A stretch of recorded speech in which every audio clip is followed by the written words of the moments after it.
What is up, everybody? So, as we've allowed, turn that down. Anyway, so, Cobb, thank you for the 25 months. I appreciate that. But, what we've said, you know, these buffs have, you know, they've been pretty underwhelming, and I think a lot of people agree with that. A lot of these buffs have been pretty shit, have had very little effect on the units getting buffed. But Gawain's buff is pretty good. He's got, they buffed his NP, so it just does more damage. And that alone, it's like, hey, that's pretty good. It's a nice little value increase there. Helps his farming and, whatnot, just universal damage buff. And then they also made it so if there's sunlight, which he can make sunlight himself with his second skill, but then obviously if you're on a battlefield with sunlight, this is going to be even better because you can keep applying it. But if there is sunlight out, you will give him 3-turn Buster card absorption up, so easier to crit with your Buster cards, and then 3-turn Buster crit damage up, and 50%. So when you combine that with his large Buster up, his attack ups, his decent attack stat, and all the BBB nonsense, it's pretty big damage. It does hurt your rainbow chains if you don't have a lot of stars, because you're less likely to now crit with your art card. So if you're trying to do NP quick art and you didn't make a bunch of stars, your art card crit chance is kind of meh. However, I really don't think that's much of a negative. It is a negative, but it's not a big deal. You already really like BBB on Gawwain anyway, and this just makes that even better. And you get so, here's the thing, you get so much damage out of his Buster cards now that you don't really need to NP again, because you're doing an NP with your Buster card, essentially. And if all you care about is, like, looping and whatnot, you got ways to compensate if need be, and you can certainly make enough stars that the Star Absorb won't matter. You also may not have your Buster cards, so then it's not going to take your stars anyway. So it's really not that big of a deal, but it can be a bit of wonkery in certain situations. Overall, it's a huge value increase. I've been testing him for various things, and his total value has gone up quite a bit now. They also buffed Archer Artoria, which is really weird because to this day, she's been one of the higher performing archers, at least in a team setting, because it's so easy to loop. She does so much damage per loop, and she loops easier than just about anybody. Although I guess at this point, if you try hard enough, you can make anybody loop.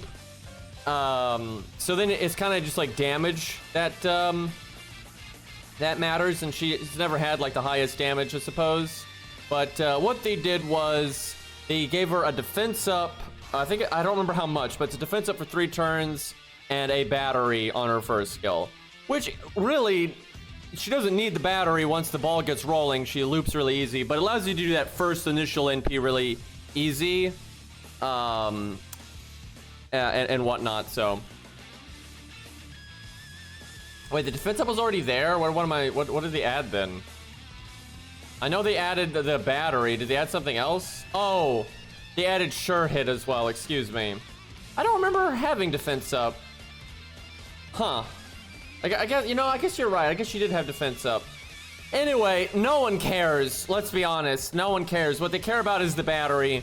It allows you to do that initial NP, you know, no matter what, pretty much, and get the ball rolling. Or if on maybe a bad loop where you had like no quick cards available, no art cards available, you might be able to NP a second time with just that, which is not bad. So it is very, very easy for her to loop, but it already was. The art up stayed the same, I'm pretty sure. I don't think they changed any of that. Let me check. Let me look this up. Maybe they did. I don't think so. Let's see. Yeah, no, art up's the same. Cooldown's the same. So yeah, it's battery and sure hit, which is niche, but you know, she's already so busted. Like, that is honestly, that's kind of a weak buff because battery just isn't that needed for her. But no one's going to complain about battery, and who cares if she has a weaker buff, because she was already really good. It's the other units that sucks, because the other units, a lot of them had kind of gameplay, then they got really crappy buffs. Yeah, that's true. That is true, especially if you're NP. The buff actually is pretty nice if you're NP1, because it does make it easier to use her deterrent with the heal, and then do the first skill after, and get your NP anyway. Because if you were NP1, you couldn't have more than 100%, because she's easy to have more than 100% on, right? It's really easy to NP, do like an art crit or whatever and go beyond 100%, and then you could do the drain and you wouldn't care. But if she's NP1, you couldn't do that. So that's a good point, actually. The battery is nice for that. I mean, it's a nice buff. You know, there's no negative here. It's nice. It's just, it's not needed that much. It's not like, wow, this unit was so bad before and now she's gonna kick everyone's ass. It's like she was already looping. She just loops easier now. You know, who gives a shit? But, still better than some of the other buffs out there. A lot of the buffs have been pretty underwhelming. So I actually don't know, though, back on Gawwain here, I don't know what Gawwain's best setup is going to be with his new gameplay, like Gut CE, or Golden Sumo, or Anniversary Blonde, or Atlas, because it's already kind of weird with Gawwain, where you could kind of depend, but now it's really going to depend. These opening hands are so fucking bad. It's a good thing we've got our passive for extra starting NP, so it doesn't matter. But that's like ridiculous how bad these hands have been. 0 NP over 2 turns. Fantastic.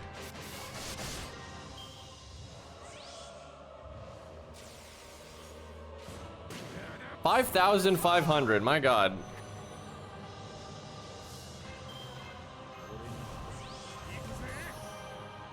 Well, no quick card. Not much of value we can do here.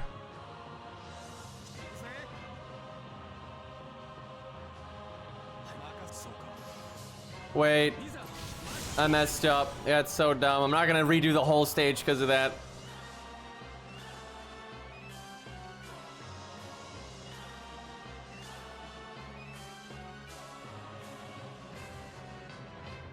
Yeah, I would have thought they would have buffed her during summer, but you know, it's like proto summer right now.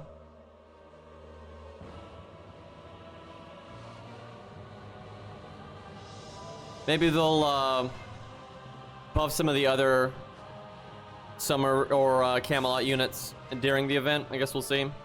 They don't do that a lot, though.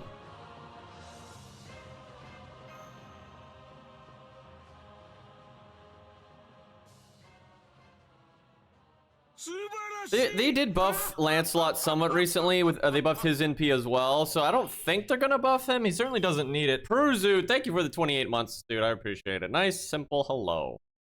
Trying to get as many stars as possible here, but they're making that difficult. No crit rush. There we go. They might buff over him. Like buff his NP or something like that. I could see them doing that.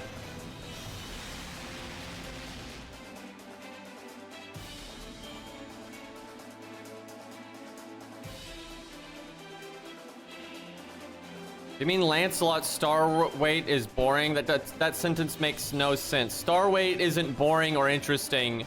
That's not what that is in any way. And Lancelot's star absorption in terms of effectiveness is ridiculously good.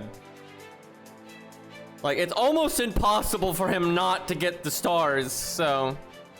let's see here. I think we'll fire all this. I almost want to do Guts right now and see if it comes back in time with Atlas. Fuck it, let's find out. It could definitely be a mistake. Now, I don't know if... I guess the game is not going to recalculate the Star Absorb, because you apply the Star Absorb mid-turn.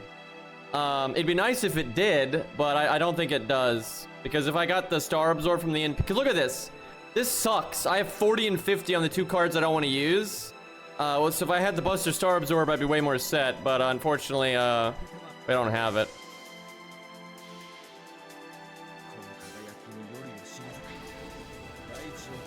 Like how nothing coming out of your mouth makes any sense. Got a few of those right now.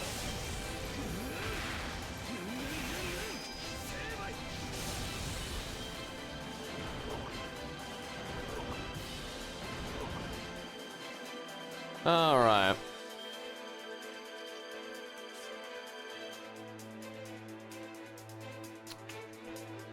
Well, I could heal. Maybe I shouldn't put the heal on these cards then, though. Because we're playing the long term, I do want to heal, but I want to do BBB while I've got the Buster up. Yeah, we'll be just BBB for now, but yeah, I probably should have put the heal on a Buster card or something. That way I can do both. Only crit once. Unfortunate.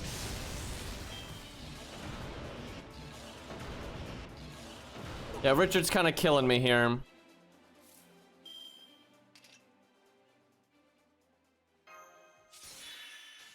Yeah, I messed up with the command codes. This doesn't make a lot of sense the way I'm doing it. And if I don't heal, I'm gonna die before my guts comes up.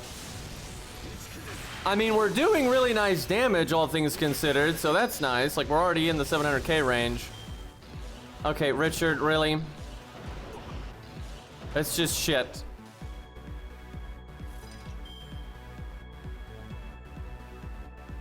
Damn, we got one turn on this. I'm gonna have to do this now. Yeah, I should have done the heal differently. Because if I healed twice, I could live long enough that I could maybe invulnerability the NP. But it's just not gonna work out now. Done goofed. I think I wait a turn to cast the stuff. That means Atlas is not very good here then. It's not likely this is gonna buy me a turn. I don't know, maybe I just abandon trying to live a long time and you go full burst damage. It's actually pretty complicated. There's a lot to... I'd have to test this many times. Because there's a lot more of options here.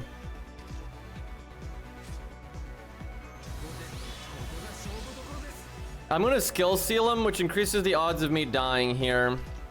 And then so I should guts now, but if I happen to not die here, it's really bad. I guess I just have to, though.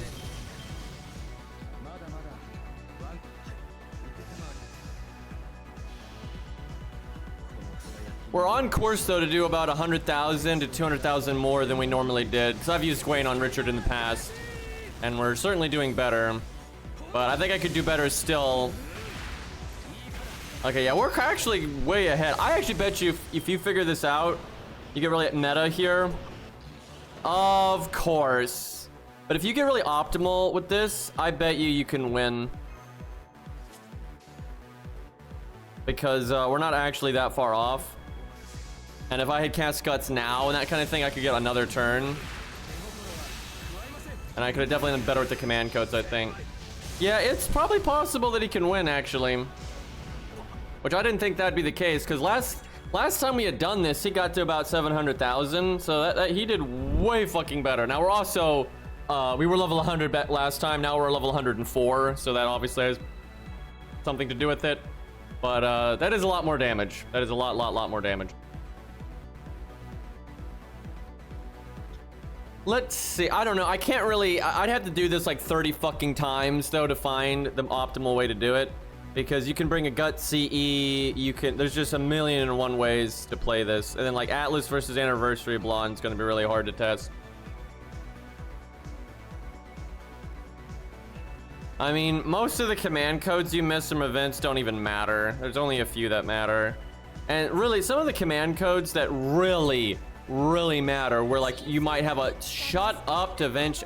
Dude, I can't stand fucking Da Vinci, dude. It's just it's absurd, because it's like you can't turn her off, and it's like you go to this menu, and let's say you actually go to buy something, like you got to go between the different shops. She keeps talking, right? She starts talking every time you go to this menu, then she starts talking again when you go to this menu, then she starts talking when you go to this menu, then she starts talking when you go back to that. It's like, what are they thinking with this? Like, she just never shuts the fuck up, and it's just the same lines over and over again. Anyway, the very few command codes that actually matter, because, like, soloing and stuff, it doesn't really matter that much. It's mainly for fun. Now, sure, last man standing and stuff is a legitimate, you know, bonus to, like, finishing off a hard boss and things like that.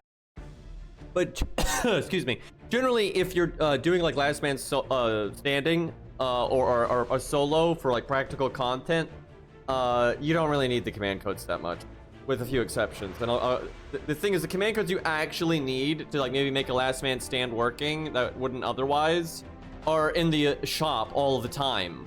Like the anti-charm, stun, card seal, etc, etc. That one is make or break sometimes, but you can always have it.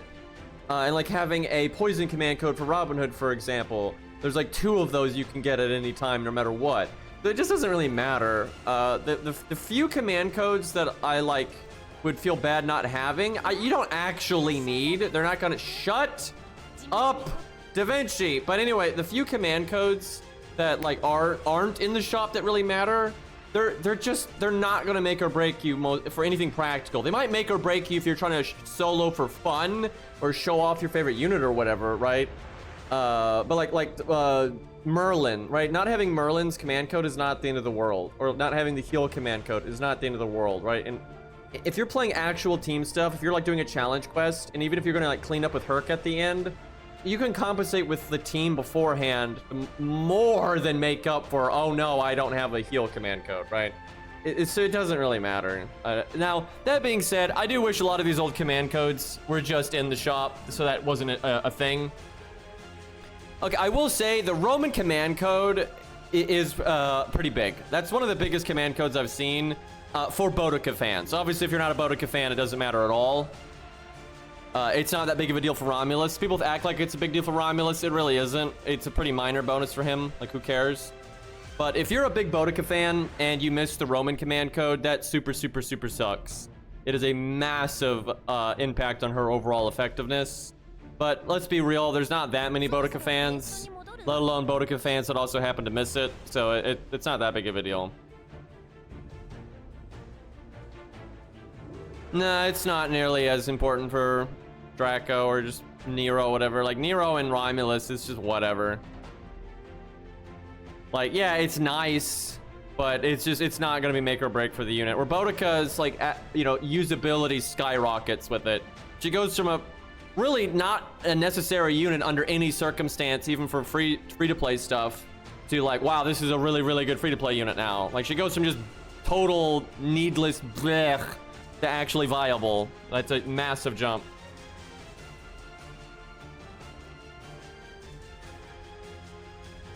The thing is, you can do most of what you need to do on Beast Nero without it. Like, she's really strong without it. Where Boudica's not even viable without it. Like, she's just not usable. Like, that's a much more impactful thing. And like, yeah, sort of like Romulus might get a bit more damage here and there, and that's certainly nice. Like, get some bigger numbers. But it's not like his numbers are so bad you can't use him without it, right? It's not that big of a deal. And Yumi, thank you for the 32 months. That's a long time. I hate that we have one heal boost CC because how much I have to swap it. Yeah, well, if they gave us 2, it'd be broken. Because these stack, you could be healing for like 4,000 or some crap every few turns, so they're not gonna do that. But yeah, it does suck because the heal boost is a pretty good command code, and then you end up having to switch it out all the time. That is definitely true. Because Boudica gets a damage buff. It's not even an attack buff, you know, it's just a damage modifier and a special modifier. And it's 60%, and it's for 3 fucking turns. If it was 1 turn, it'd be nice, but for 3 turns, it's just ridiculous. Like, it's completely ridiculous. That is completely unit defining, right? Like, that's like such a massive difference.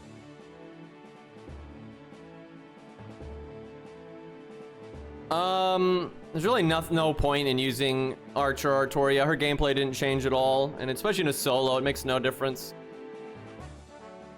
I mean, I guess we could use her against Lobo in a team just for funsies, but she really didn't change. Like, depending on RNG, it won't even make a difference. And it can make a difference. It makes her more reliable. But, oh, no, I guess against Lobo, it is pretty good because of the sure hit, actually. I wasn't even thinking about that. Most fights, you don't need sure hit, but that just is coincidentally one that you do. Yeah, it definitely helps if you're NP1, but the thing is, she's still gonna feel so shitty at NP1 that this buff isn't gonna really fix that. She NPs so often, like, you're missing out on so much damage if you're NP1, and it's still gonna be awkward to use your second skill. So, that's, out of all the, like, 5 stars in the game, she's the one that I'd be like, if they all mattered. If I had, like, an alternate universe, where in each universe, I had a different favorite character, in the universe that Artoria was my favorite character, that would probably feel the worst out of all of them, other than, like, I don't know, Phantom or Sanson or something. Yeah, if she was NP1, because, like, if you have your favorite unit and, like, you're doing so much less damage when you're looping, and you can't freely do the second skill and all that, that's just gonna suck.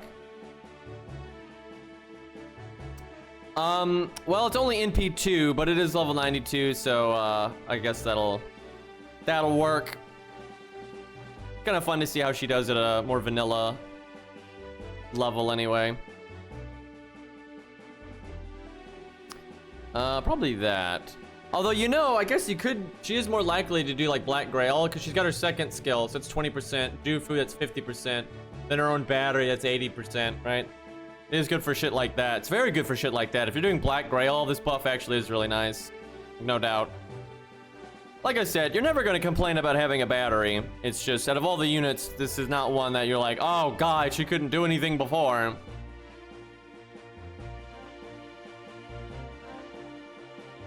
Good try, Arrow. Good try. I need to get water in a second here, though.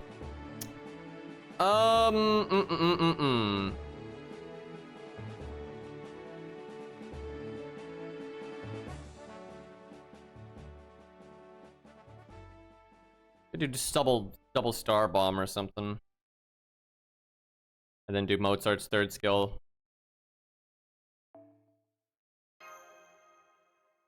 Might have a problem with that first NP.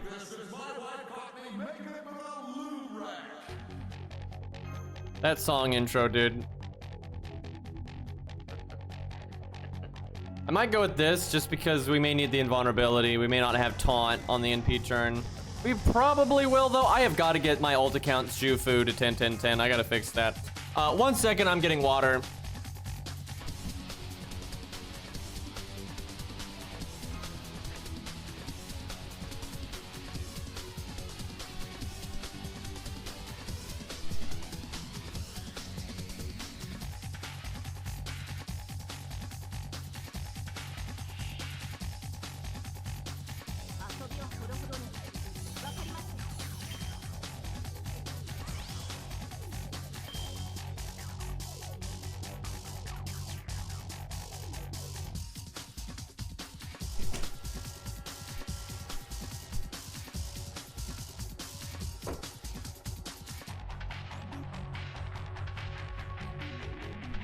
Okay. Well, I guess we use our first skill and not Jufu's because it's nice to get the defense up and stuff. Okay, I just realized this.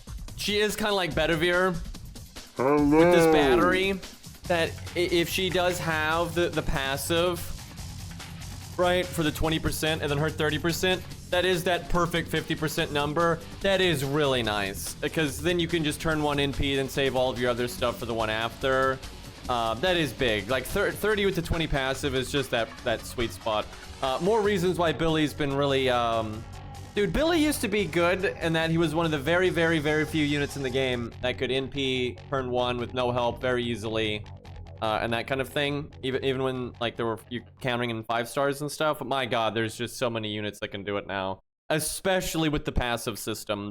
The coin system really did lower Billy's usability, I'd say, quite noticeably. It took him down quite a bit. I'm gonna go ahead and cast this. I guess we do that.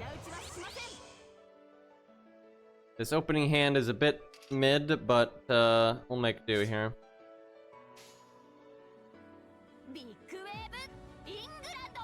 I guess Jufu? It's either that or... No, I don't need to make stars because of Mozart.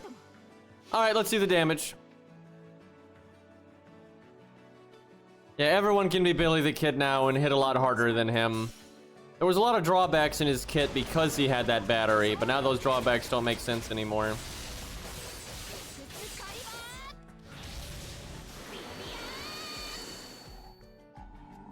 That is such a silly NP. 117. I mean, we did just loop though with one art card, no problem, so. And I didn't even have the NP gain up from Jufu.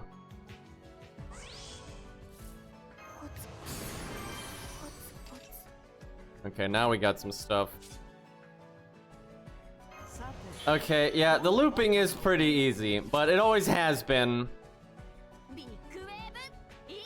I could do Jufu's NP for maybe more crits next turn, but we'll do the Brave Chain. Yeah, the damage is still a little low because she doesn't have an upgraded NP. And there definitely have been other units that can loop in a similar capacity that do more damage. Okay, now to be fair there, that was Lobo's defense up. That was really shutting us down there.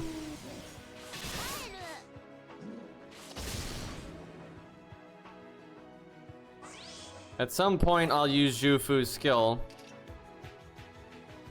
Not today, though.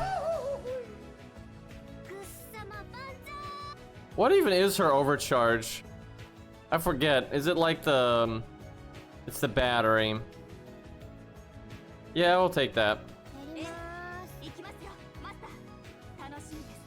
I mean, we're breaking, but a truly impressive single target unit probably would have broke like their first NP or the second one.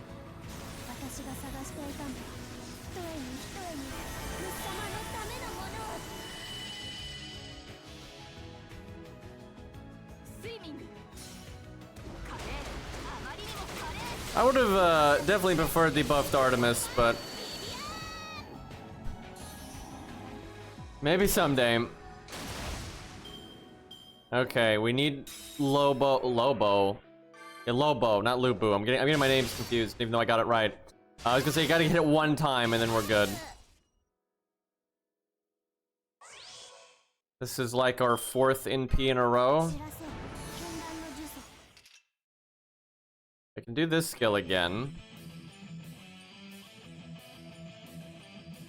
Gives me 18% attack up. I think, well, might wait because I might be able to use this skill next turn and then get the cooldown reduction on it. That sounds pretty good. I don't have sure hit. Fuck. That sucks. That's gonna mess up my loop ability here because I got no more buffs. So the NP gain's not as good. Damn it. In one turn, I could get the sure hit back and I could do the double art. Well, Lobo's letting us have it on this one.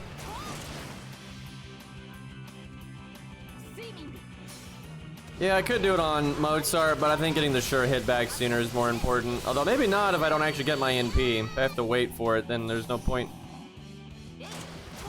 You didn't crit with that 80%, and that might have been enough. Holy shit. Out of all, we're having so many problems right now, and this motherfucker's like, I'm gonna miss an 80% crit like I'm Hans. Jesus Christ, dude.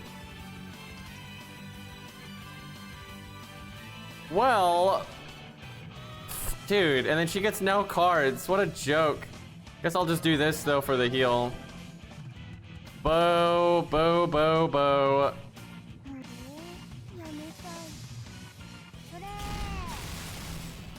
Well, we started good. Now we're falling off pretty hard.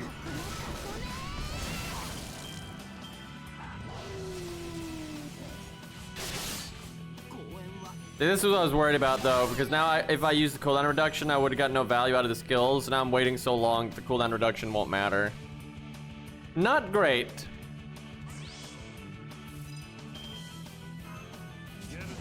And then the deck shuffles and she gets one card. Awesome.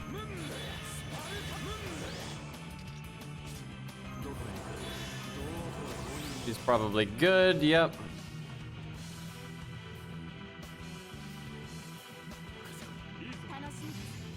Man, we started so strong. This is so bad now.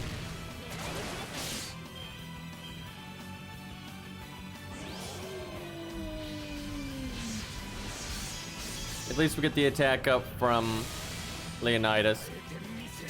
Chat, where's his animation update? Like, I watched some of Babylonia the other day when I was just killing time. And I'm like, what the fuck, dude? Like, he's got that cool spear throw and all that, and they're just like, nope, no, we're not doing any of this. Why did I put Alexander on the team? This should have been something else. Well, I can finally do Atlas. I could stun him to just stop him from doing anything, but I think we should wait until he does defense up. Well, we finally get to do an NP art turn. We had it earlier, but no sure hit.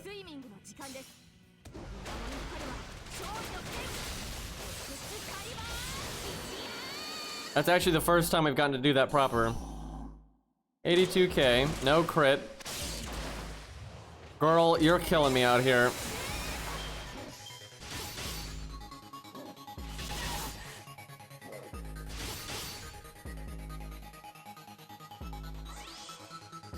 Alright, boss doesn't have that much HP. I guess I do this now, because if he can't get a turn, because he's charmed, he won't cast defense up. And yeah, I'm ready to zeet the app, but thank you for reminding me. Guess it's rainbow chain time. He's probably dead here. I'll slow-mo so we have more time. Because we still got the crit up. And we got 3 attack ups. I like how Hans isn't using his NP because she keeps monopolizing the deck. That first couple of turns after like the second health bar was really bad, but these few here have been pretty good. Kind of turned it around. I mean, pretty good for you know, she is a 5-star and single target, which is better. We use a lot of AoE here recently, I feel like. Okay, not quite dead, but it's still a pretty good performance, I would say. Certainly not lacking. Oh no, he did. Yeah, 8 turns. That's completely acceptable.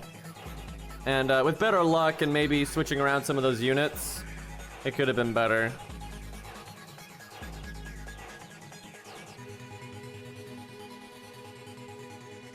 Wouldn't mind trying her in a solo to see how they heal and defense up do. There's not a lot I got that's gonna push her on solo though. You can't do Richard because she counter classes, so it's way too easy. Let me think. I mean, there's Kiara, but that's really easy. It's a good sandbag, I suppose. Let me think. What else do I got? I mean, there's Hercules and yeah, I guess Caster Liz. She's so easy though. She only has 2 actions. I wish so badly she wasn't a caster. That node would be so much better. Like, it's such a joke because she's a caster. Like 2 actions per turn is just, and if she uses a skill, she attacks you once. Oh no. Like, it's just lame. There is Abigail, yeah, that's true. Alright, fine. I think that's on the Herc account. We'll check that out. I've got obviously what we did yesterday, but I actually can't do that. It's kind of hard to explain why, but temporarily I can't do Columbus and what's his name, Megalos. Basically, I recorded 1 turn of Karna stuff, and then I had to go to sleep because it was 6 a.m. Don't ask.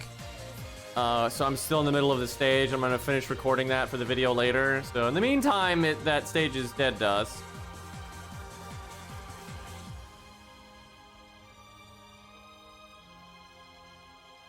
I mean, I could technically just like redo the first turn and all that, but it was such a nice turn. I'm not going to. You'll understand when the video comes out.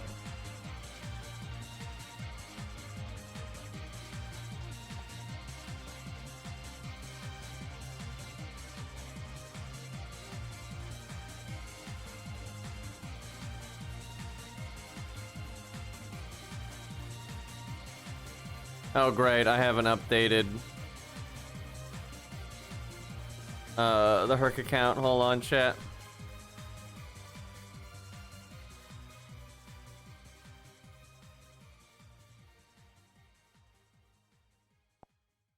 Okay, there we go. Alright, we're back in business. Yeah, basically, I wanted to... I think anyone that knows Karna, you know, and what I've talked about will get this, but there's a certain Karna animation that I really wanted on, like, turn 1 with his NP to, like, be really cool for a video. And I got it first try, so I was like, yep, we're just gonna use that. So I recorded that turn. But then I'm, you know, it was so late, I didn't have time to like do the whole video or anything, so. And then I was making the, you know, the Gawwain video. Because what happened was I was gonna, you know, before I went to bed, I was gonna do, you know, there's a lot of the recordings I need for the Karna video. And then I remembered, oh yeah, those buffs are coming out. And then the buff was fucking Gawwain, and I was like, well, I have to do something for this real quick, so that's why there's like a 1-minute video for Gawwain instead of like the typical 3 or 4 minute. Actually not the eye laser, although the eye laser will be in the video. You surprised me, chat. There's there's a very specific animation for Karna that is kind of hard to get just because you can't do it with the generic attack. You should be able to figure it out now, chat. There's really only 2 animations to pick from here.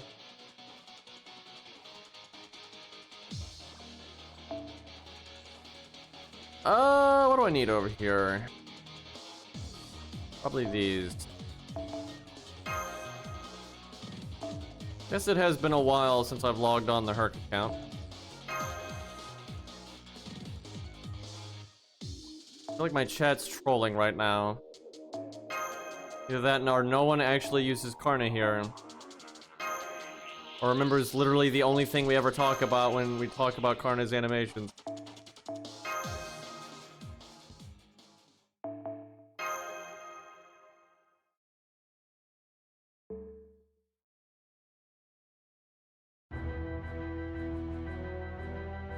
Okay.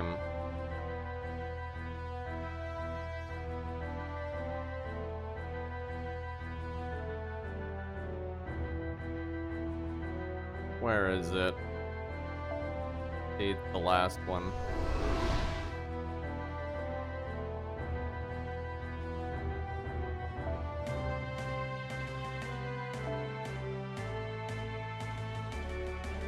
Free. Yeah, I don't even get it, dude. Okay. Wonder how Gawwain does here. If you use Gawwain here, we're gonna probably want the gut CE. Are you here, Truck-kun? Like, that's just so standard for this stage. If you don't have a gut CE, you're probably dead. I don't know if Truck-kun is actually here. Might have just been a coincidence.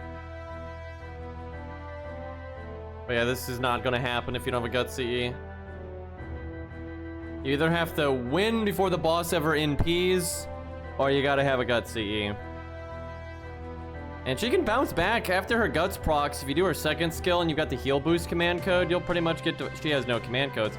Okay, you know what? Actually, her performance earlier was pretty good against Lobo.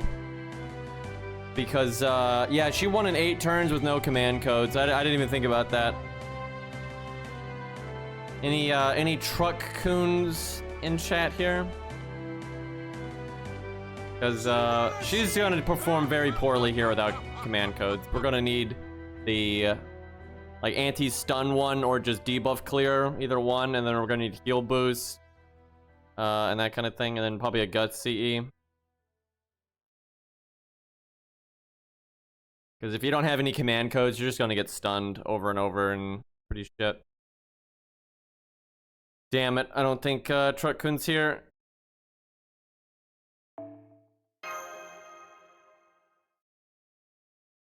See if anyone else has, oh, wait a minute. There we go. CE and command code UI is so trash. I know the feeling. But yeah, let's see. We probably need debuff clear on art. And then probably, let me think. Then probably heal boost on art. And then heal on quick. And then whatever on the other quick and the buster, really. But yeah, heal on quick, heal boost on art, debuff clear on art. That should do the job. You can also do stun resist on art, but I think we could do just debuff clear so we can also get rid of the defense downs and stuff. Should be fine.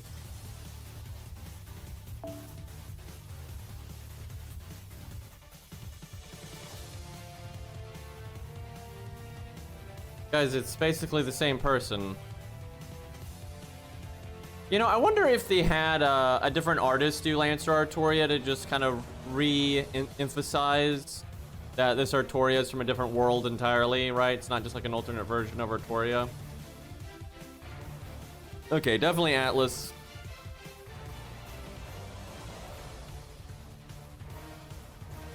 Green placing his CC order, yeah. CC's pizza. The particulars can really matter. If you put the right command code on the wrong card, it can just completely ruin it.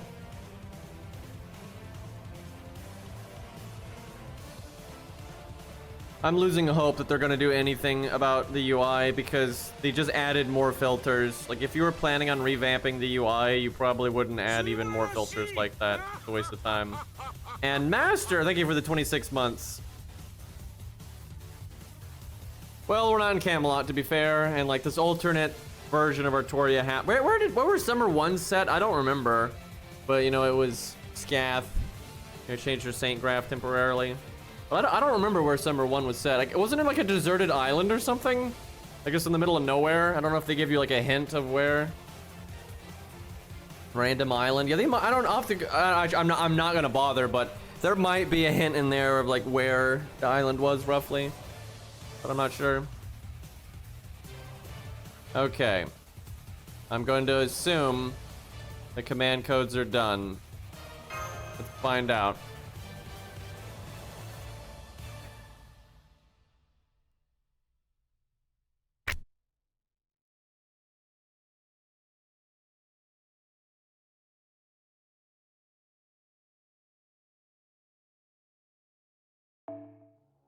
They use that background so much and it looks terrible.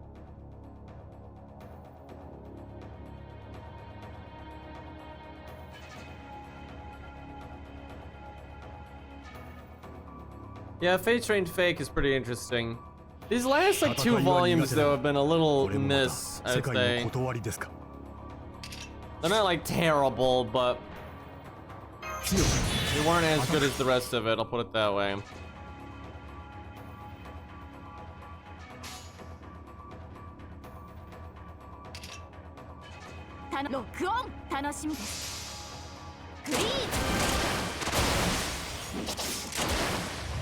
The sound effect. Okay, well that damage was not real. Buster card would have gone a long way. They didn't kill George. I should have brought Assassin Scath because everyone can have her now. And look at this stupid hand too. Basically doing nothing here. It lets them build up their NP, but it shouldn't matter.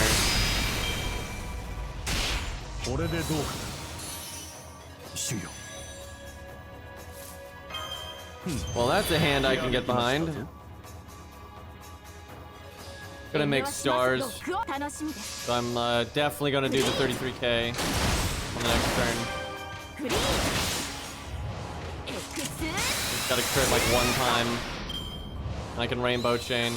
What do you mean Stargin down? Trying to fight a stupid space alien kid. What are you doing here? Okay, definitely want a rainbow. I'll lower my crit rate, but I'll get rid of the Stargin down. Nice crit, nice crit, nice crit. Chat, I'm so mad. I'm not gonna redo the whole stage just because of that. Although I might have to, actually. I'm not sure there's any way to fix that. That's crazy, dude. I made as many stars as possible. Then I did a rainbow chain to boost my crit even more. And I only needed 1 card to crit. And none of them crit. Like, are you fucking kidding me? Funny, that's the kind of turn, though, I am the most likely to save scum. Like, I still wouldn't do it for a video, but, like... You know, nothing happened. I'm not, like, preserving any, like, good value that happened, right? I'm literally just... not having to do the fucking taunt turns again. That's so stupid that nothing crit there. All I can really do is like that, which if it kills is actually better because you get the more stars. Wow. This is stupid, dude. I need a crit. Yeah, I'm probably just gonna CS. I don't wanna, I'm not gonna go out, waste the AP, fucking do those 2 turns again. Like, it's just not worth all that fucking effort, dude. Just because we can't land a crit. Any critters in chat?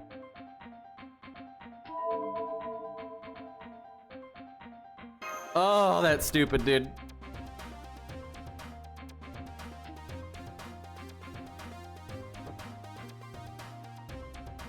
No, I can't change the cards, stupid.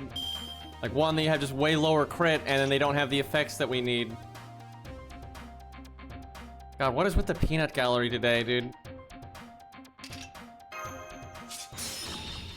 Okay, absolutely cheating right now. I just like how the fucking Buster card had a 90% crit and it didn't crit. There we go. Hey, look, it's the statistically very likely thing to happen happening. Who knew?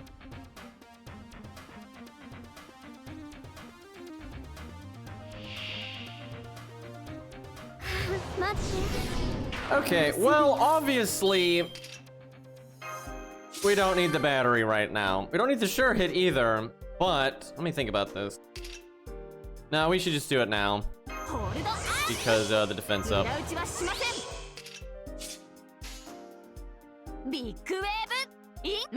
Not exactly a good crit rate here.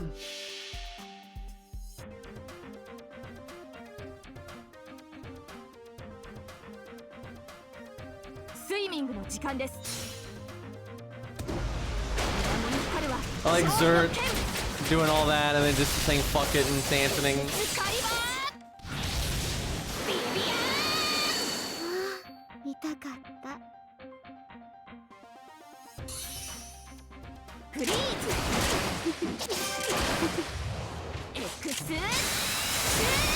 That really wasn't that impressive, I'm gonna be honest. Hey, look, NP drain. And then she crit us immediately. And then she NP drained again. I'm gonna go ahead and do this just to get ahead of the cooldown. That was terrible. Holy shit, that was so bad. Well, I've got to do this card no matter what.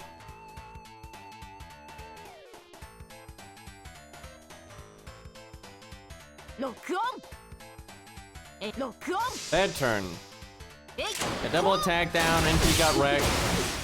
Didn't attack us, so we didn't get like the refill. But then one time she attacked us, I think she crit us or whatever. So actually, I don't think so. I guess not. Also, we didn't get much out of our defense up at the start there. Wow. Man, I've soloed this with quite a few units, and it just shows the difference between a proper solo unit and one that's not. Because, man, we're getting absolutely wrecked out here.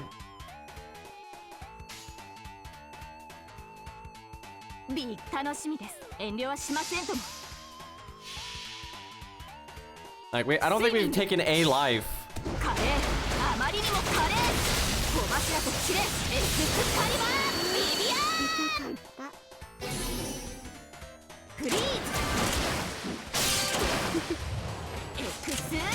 This is a good song. Yeah, we haven't taken a life yet. Will you stop doing that? And Pop, thank you for the 19 months, dude.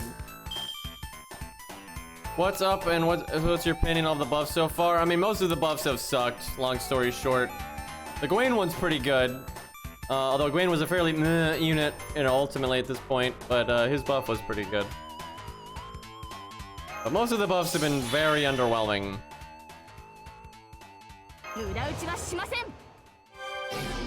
Nice heal, though. I guess I shouldn't have used my heal early like that. I whiffed so much there. Can't remove the attack down, but oh my god, we're not gonna kill. Do more damage! How have we not taken a life yet? Who can solo this, by the way, and he didn't need to be 120 to do it either.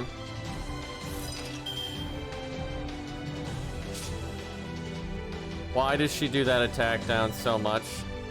I'm gonna save this skill now. Well, no, I need the defense up. Fuck.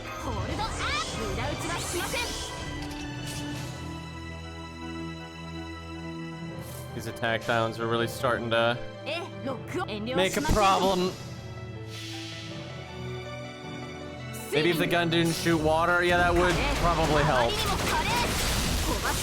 I mean, hydraulics are really powerful. Like, no joke, water is better at cutting steel than bullets. But she doesn't have hydraulics, so...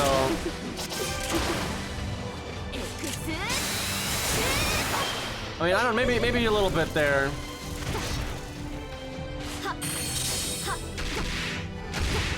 We're wasting water is what I'm getting at.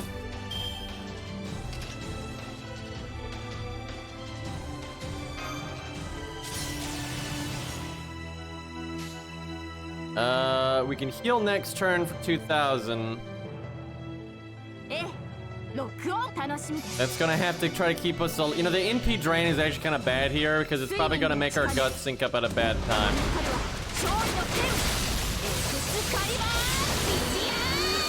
The dream is you have guts go off and then you use your second skill with heal boost. But, and then like you defense up again, but that is not gonna happen.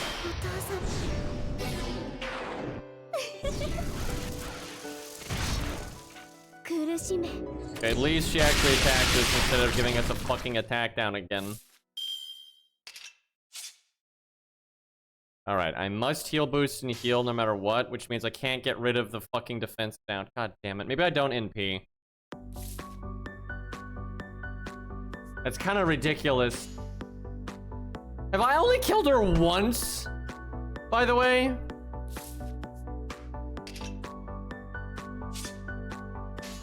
Yes, that's so fucked.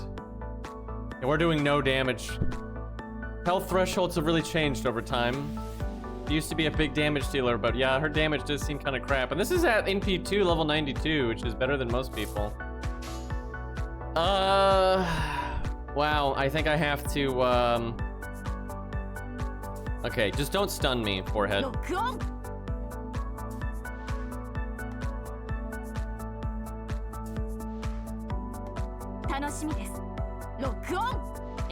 Really sucks not NPing, but I think I gotta do it this way. Getting rid of the defense down makes it more likely that I don't die this turn.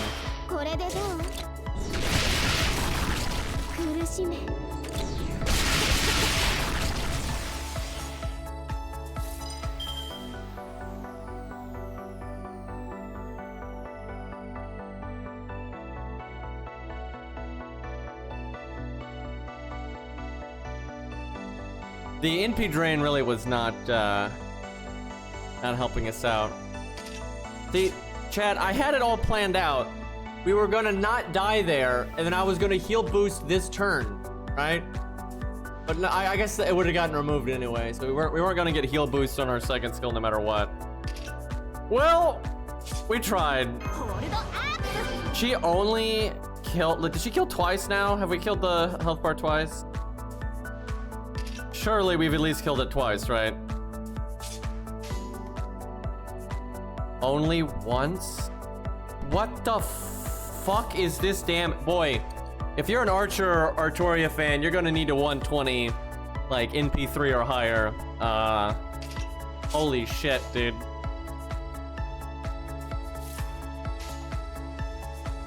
Might as well rainbow chain at the end here, because we're gonna die anyway.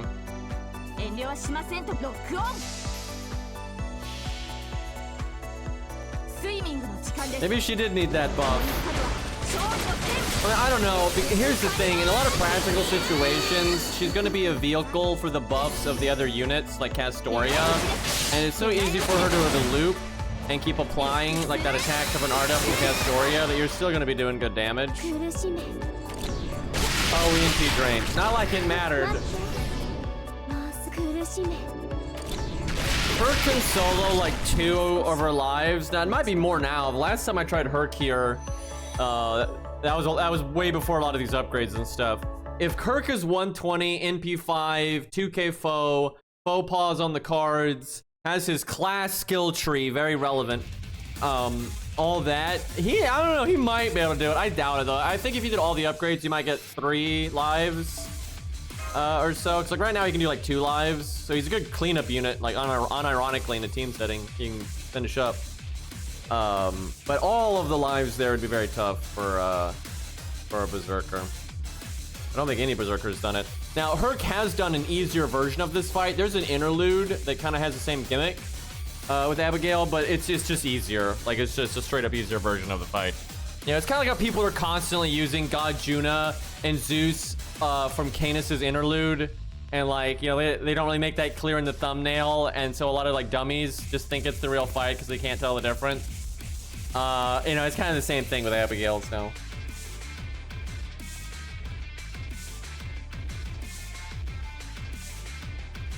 That was a pretty bad performance though. I'm actually surprised. I was not expecting her to win.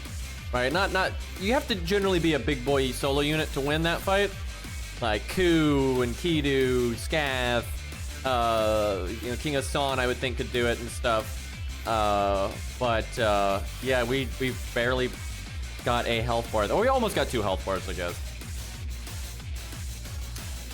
Let's see. We could try Gawwain out on this fight as well, I suppose. He'll probably do better than that, but I don't. It's not a great fight for him either, really. I'll have to give him guts for that, no question. Santa Karna. Is Ace here? I mean, Santa Karna would probably do better than Archer Artoria there. And he can probably do better than Gawwain. Gawwain is not, you know... I love Gawwain and everything, but he's nothing special when it comes to soloing or anything like that. He's pretty whatever. And even more so in this fight because Gawwain's AoE, so... Yeah, is any aces about? Any aces up your sleeve, chat? I need to get this to 100. I'm over here losing 300 attack, 305 attack. That sucks. It adds up. When you're doing Buster Card stuff, 300 attack is nice.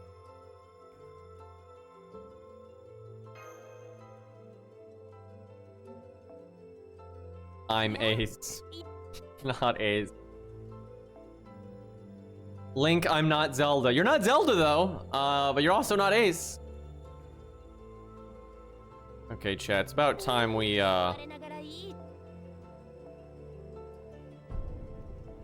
Wait, what menu did I just click? What? Excuse me.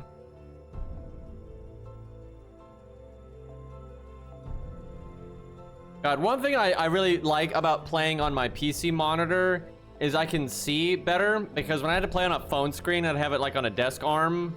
Like if I did these zoom out options, these pictures were so small, it was really hard for me to actually tell what the fuck they were.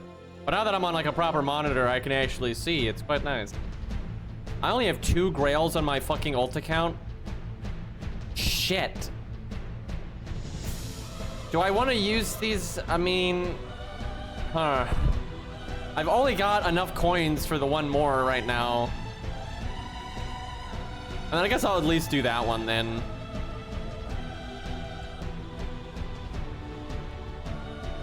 Yeah, we did Grail Medusa. That was a lot of grails there. Yeah, I'm gonna need more coins, man. Either that or we start boosting up Gilgamesh. I could get that from Bond though. Although I think he's already Bond 10 or something. Is he? I don't know.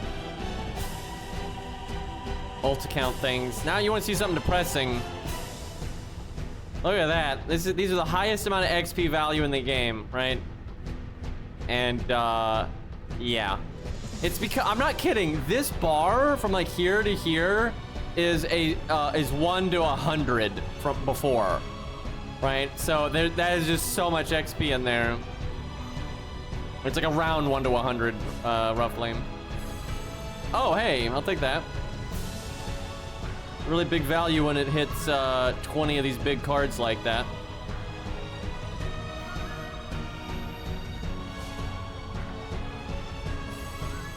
Yeah, if there's a bug where you're always successing, that makes it a lot easier. That's huge. I could use some of that right now. We do have 3 times the success rate at the minute, though.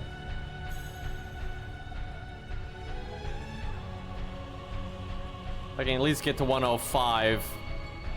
That way the grail's not wasted. And it's a nice, 105 is kind of a nice number. Now we are more upgraded than Archer Artoria was, but that was a 4-star versus 5-star and AoE versus single target in a single target situation, but part of the value check. Could really get some stuff out of my mailbox in case I super success, but I'm too lazy. Those non-5-star things don't even move the bar, man.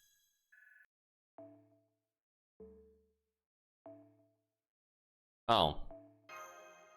I need a Gawwain rate up now. Wait, did he have a rate up? Because if so, I should have gone for it.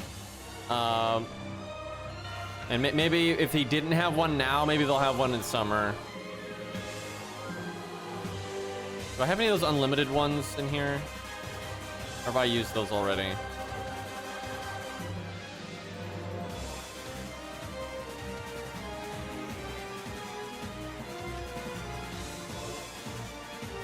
Free stuff, though. Yeah, if he doesn't have one yet, he'll probably get one in summer. Yeah, they all, I remember they had an anniversary where most of the buffed units were people that were rated up.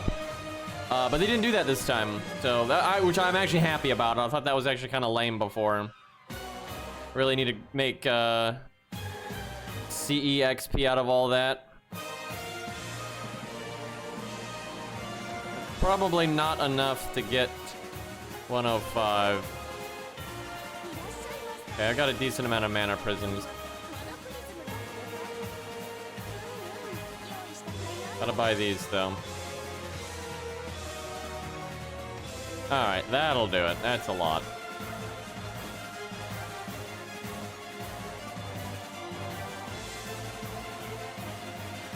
Look at all these summon tickets.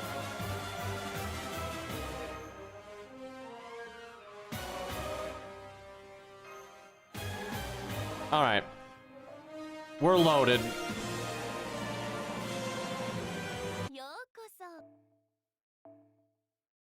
Yeah, I'll wait to use all those tickets and stuff, though, for summer and see if Gawwain gets a rate up. Gotta get them coins. Even if I can't get him to 120, if I could get him to, like, 110 or, whatever, that'd be nice. Get what we can. Probably him, then Gilgamesh, then Protoku, something like that. I don't know, maybe Achilles.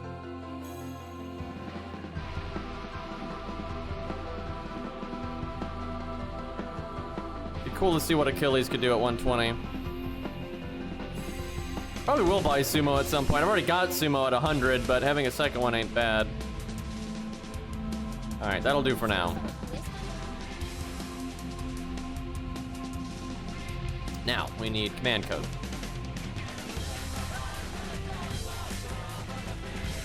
So it's Abigail. I don't know where to put the stuff now. Gawwain's kind of more complicated. It used to be so simple to play. It used to be so ooga booga, but now there's like decisions. Chad, I have to think now. How could they do this to me? I wanted to think I'd play a different unit.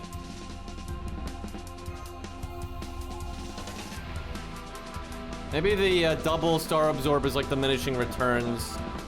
I don't know, it's nice to have a bunch of fucking star absorbs you're definitely critting. And it's 10% crit up too. But I'd like to incorporate some degree of healing or some nonsense. Could do double star bomb. Not terrible.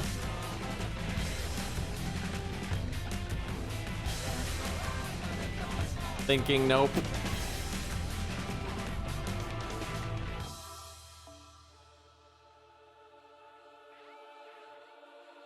Gotta be debuff clearing, I think. I guess this one.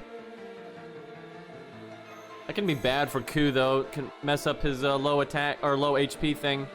But no problem for Gawwain. Well, we got baby healing with these two, but that's not much.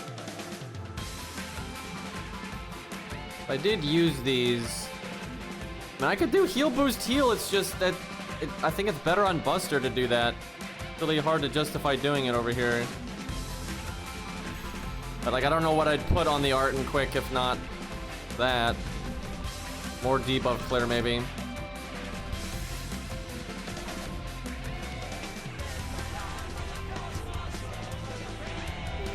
Yeah, I've had the baby healing save me before. Like, it can matter, especially if you're doing it every single turn. It's not like it's useless. It's just a far cry from the other healing, which made 2,000 at once. You can do it maybe 2 or 3 times throughout the fight. bigger deal. So I'm surprised at Artoria's performance though. Like, I mean, the thing is, in a team setting, she did pretty well because, like I said, she's a good vehicle for the buffs of other units. Because against Lobo, she won in 8 turns with no command codes. Now, I guess it is a better fight for her because the sure hit was getting massive value. So she got like a head more than normal, but surprised at how poorly she did here. Oh, Zert, thank you for the gifted sub, dude. Holy shit, I don't want to take that for granted, man. You gifted me 231 subs. Like, that is that's such a significant amount of fucking money, dude. So I appreciate it, but don't break the bank on my account here. But yeah, my god, dude.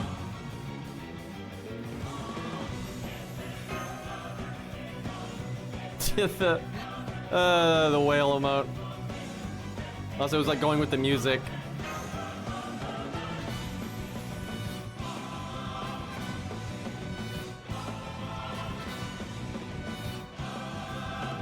I just got Sansoned, man.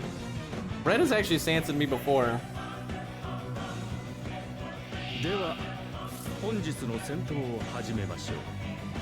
Everyone partying. Alright, well, we got a Brave Chain. That's nice. Go for the 33k one. He's more likely to die. Not that I'm expecting to kill it in the first turn here. Although, okay, yeah, sure. And we don't have Saber class tree, by the way. We do not have that. Oh no, this guy's debuffing and not killing George. I should have brought Assassin's Cap, dude. I'm gonna have like 5 billion Stargen down tier. George guarded both debuffs, by the way. Sir, I'm gonna need you to stop doing that.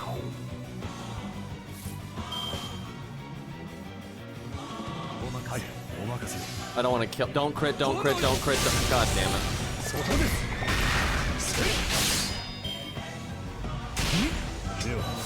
That took so long for George to die. I've got to take him off the team. Thankfully, I didn't get all Gawwain cards. That'd have been so bad if Gawwain had to attack like twice or something, because the enemy would have died.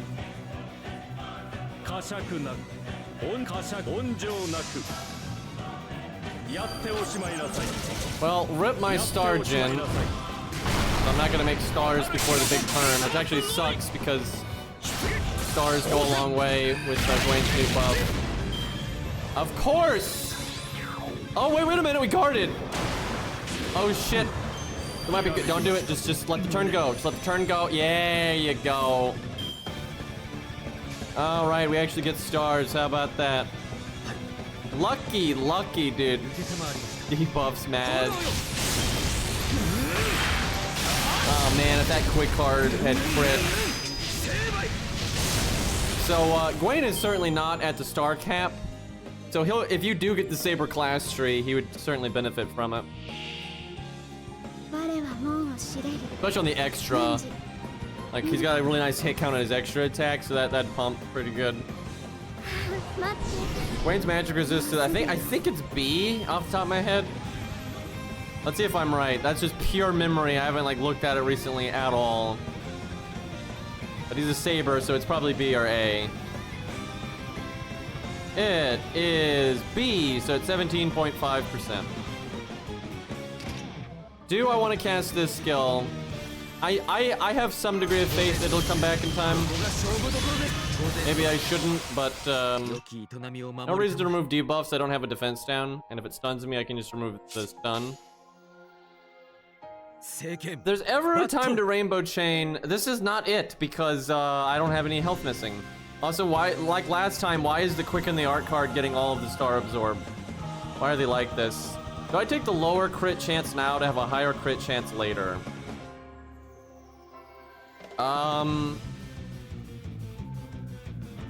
Sure. Besides, maybe the 40% just crits, right?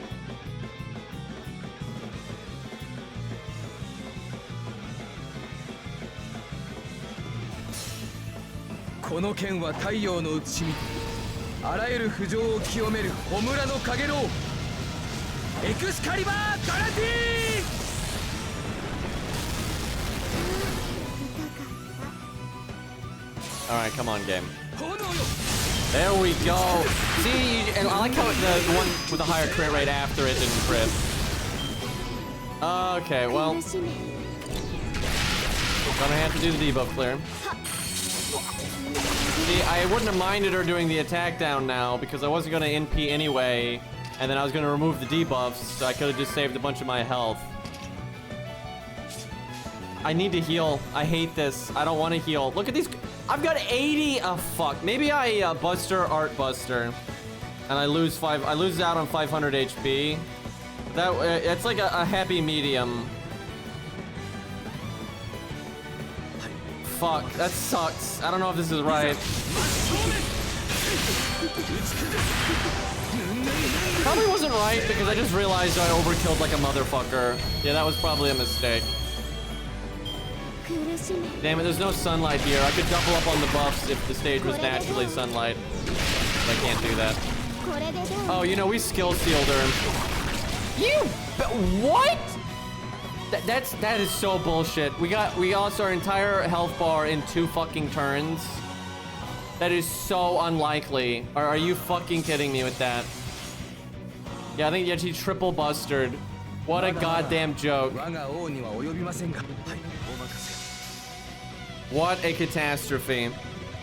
Yeah, good example of skill seal being bad, but that wasn't the skill seal turn. You know what I should have done though is I should have invulnerability'd on the NP turn, because you can't use it on her NP turn. That's just user error on that part. Now that last turn though was the real problem, but.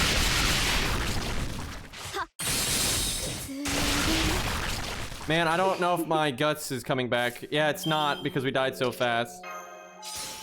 That is so bullshit, though. That's just stupid luck right there. Let's try that one more time because, like, that is outrageously bad RNG. Still took 2 lives, though. I think at best he can take 3 lives. I think that's as good as he's gonna get, which is not bad. I think you'd only take 3 lives on a really good run, like a really good run. But I think he could get to around 3 lives. Probably 2.5 if you just play right.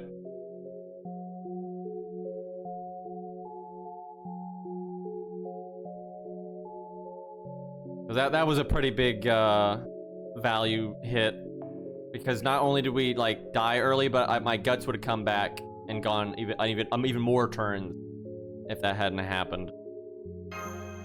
So yeah, I could definitely see him doing about 2.5 fairly regularly, which is quite a bit better than Artoria. Now she was level 92, but she's also a 5-star and she's single target where he's AoE, so, and a 4-star. I would say generally, like if you want to like look at their toolkits and not their stat, you know, a 5-star should be 90, a 4-star should be 100 or something like that. That's about where it's going to be equal. Let's see. I've got a lot of faux pas on this account. I haven't really made up my mind where to use them. It's always Gilgamesh and Protoku. Protoku could certainly use them because of the way you know, crits work.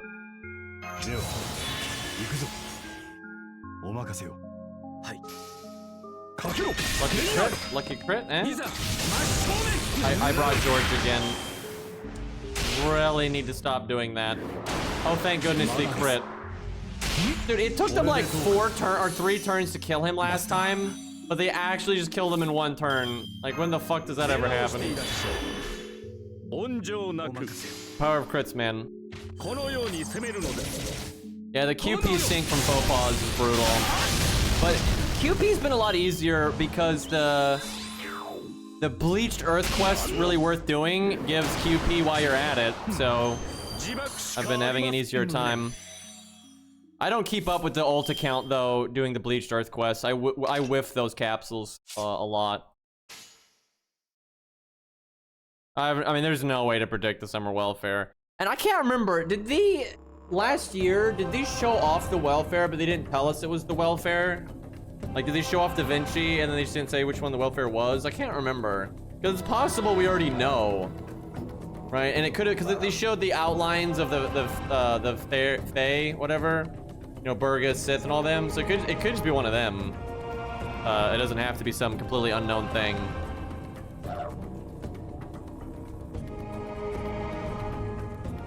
Yeah, the Lancer Bleached Earth quest is the best one to do, for sure.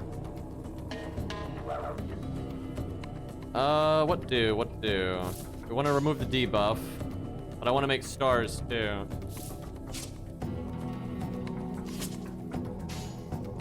You'll make more stars if you remove the debuff, but I don't know if you make enough stars to outweigh the star bombs or the quick card. Also, I need to get my NP though. I guess I just rainbow chain. This just isn't going to be that satisfying of a turn no matter what.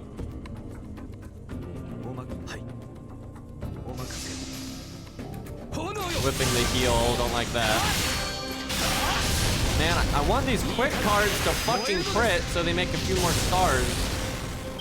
Only 16 this time. Last time it was like 22. But last time I didn't do an R cards though.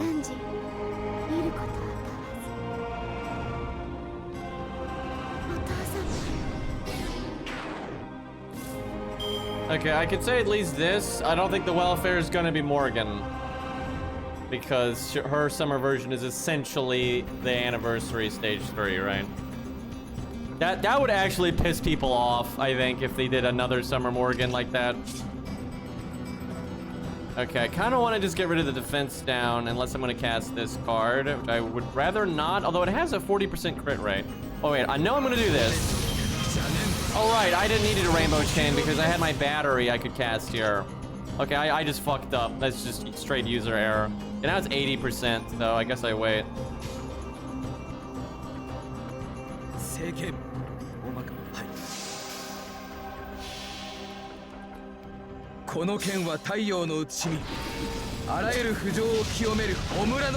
the game doesn't update levels right away. You have to like do something to get the game to realize that the levels change. It won't check otherwise. Every time, by the way, and that's happened both times. I forgot to do the thing. The whole reason we redid this.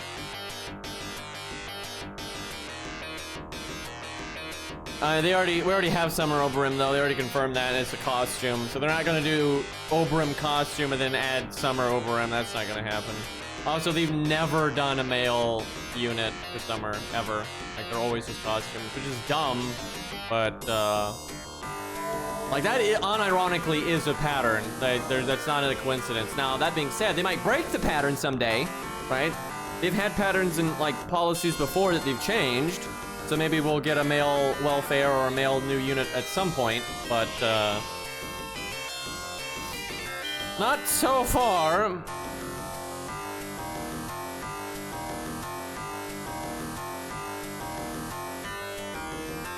We really, if Ace is here, we should use Santa Karna here just cause.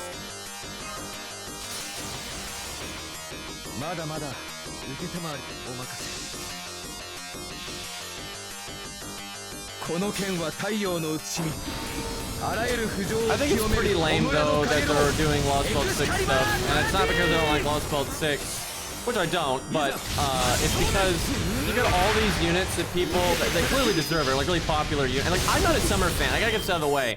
I don't give a shit, right? I am not a Summer fan. I like armor and suits and serious stuff. I don't care about like all this silly Summer nonsense, right? But I accept that a lot of people do, right? And so good for them. I'm not, you know, it's fine. But I find it silly that we've got things like, you know, Summer Areshigal or whatever, right? There's so many things I could list off that are very popular, been in the game for a really long time, and they just don't get anything, right? They're like Hawaiian Shirt Coup or something, right? It just doesn't happen. But then they're just like, oh yeah, Lost Belt 6, boom, it gets in just like that. I mean, it's just stupid, dude. We didn't actually break there.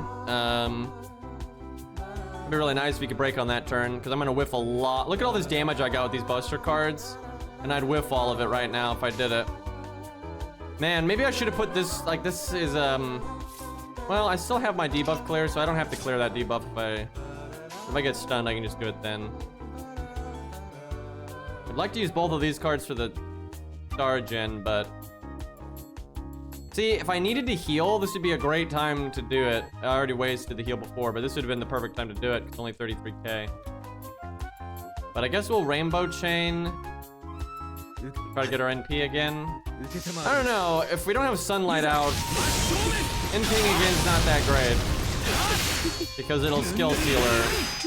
Which means she'll fuck us up. Which I don't want that. Okay, please do the attack down because the MP drain won't matter and I can remove it. Thank you. You could have done that more than once. That'd have been great.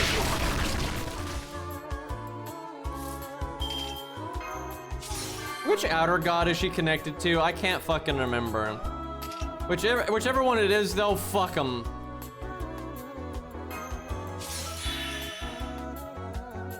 Oh, it's Yogg? Jesus. But she was the first one, so they just, like, jumped to the nuclear option there. Although I guess the real nuclear option is, the big daddy that's, like, creating the whole universe by dreaming. I can never remember his name. But that's the most fucked one, which that would be so ridiculous if they used that. Is or whatever. Yeah. As off or something. As tooth, you know, whatever the fuck. Yeah, funny thing about Neolethotep is he's like the weakest one by a mile. He's actually very tangible by mortals. And that's why he's the most understandable though. Like he has very human motivations. He behaves like a human warmonger. And so like humans can actually fathom him and like really understand him, and his motives are very clear. But he's like a minion. He's like a minion, you know, of a big boy. He himself is actually not that special.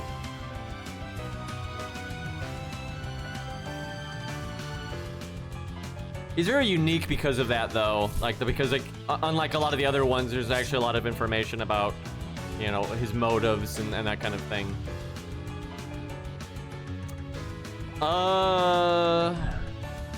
Wow, we need 2 turns, although I guess we only need 1 turn, so just don't have guts go off now. This turn's gonna be kind of underwhelming because I gotta do a rainbow chain, even though I got all those awesome buster crits and the buster crit damage up and all this cool stuff. But I need to not die.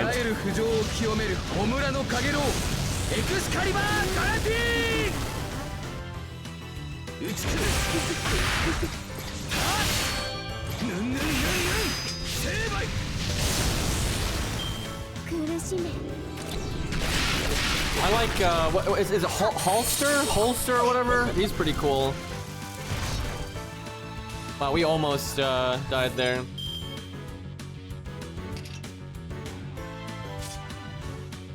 I don't want to actually cast my skills here. This sucks though. I don't think we played this right. We've missed out on way too much BBB damage.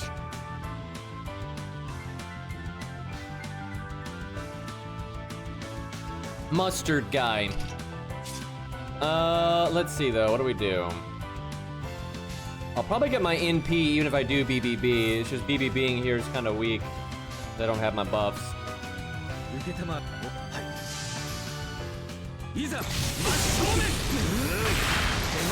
We're actually doing worse. I played better with the invulnerability, and we're living longer, but I should not have rainbow chained and stuff. I think you just completely embrace the BBB now. You just fuck everything else. It's not worth it.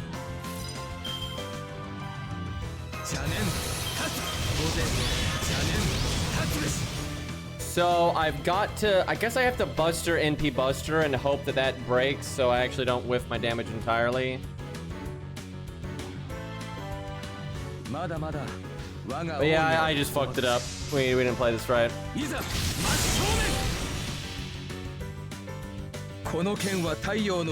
Yeah, this definitely is a unit that you reject rainbow and return to buster. I should not have done those rainbow turns.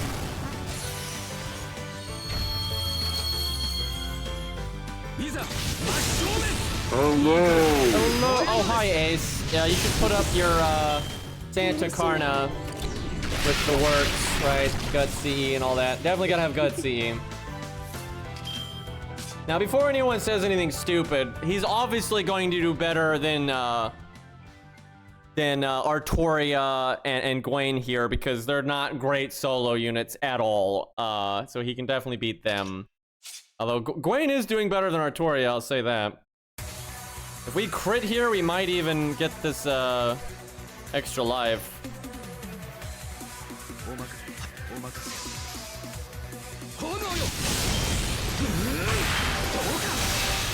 Close. So what? Did we kill her 2 times? Right? So this is the 3rd life. So it's possible to take 3 lives with Gawwain, it looks like. Yeah, it was, and I messed up. So yeah, we could have done 3 lives. That's pretty good, actually. That's much better than I thought. Certainly better than Artoria.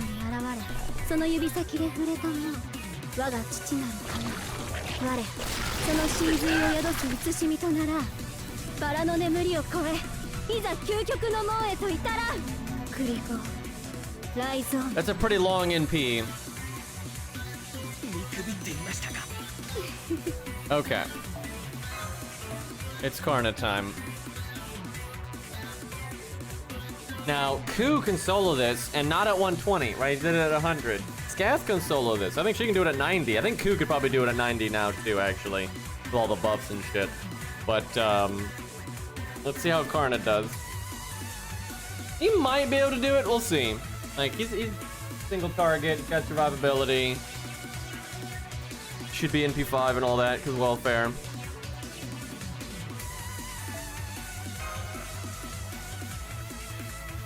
Because it's not like the big boys normally aren't like pushed to their absolute limit to do this stage, so that gives room for you know, not as good solo units to do it.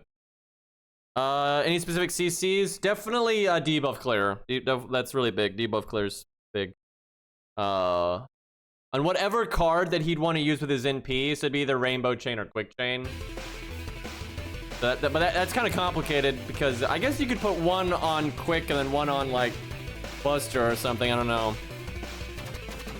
And yeah, the heal stuff. Definitely the heal stuff. We have not tried Saber Medusa here. We could try that at, I could see her being able to do it. She's got a good kit for it. Does Abigail have any debuff resist? She probably doesn't. That'll actually make it easier. Let's see. Abigail does not have debuff resist, so that definitely helps Medusa out.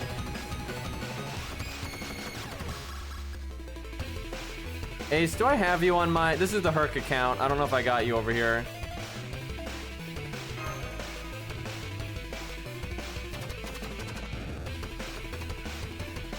Jesus, man. Which is 12%. Oh, it's mixed in with her outside the domain. Right. That sucks. That super sucks. That's where if you really need the stuns, then you have to use a CE that has debuff success chance on it, like the Shinji one, and then there's that one with the Brat from Prototype.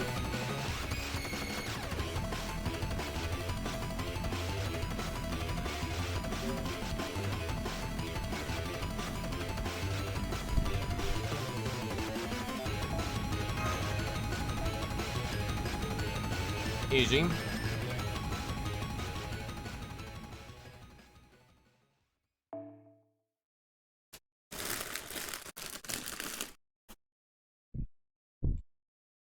You could hear that, don't ask.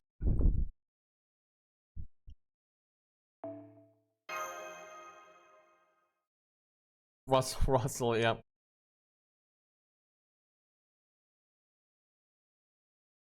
Well, I know we added Ace.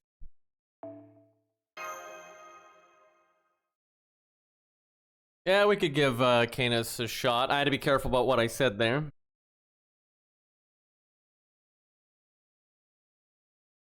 So, debuff clears on these two. That's probably for the best. Alright, so then we got heal. The problem is, I think heal boost might need to be on something different. Because we need heal boost, you want it to be on a card that you use the most. I don't know, if we do quick chain, then this is fine. And I guess we will quick chain on the NP turn or something. I don't know, we'll see.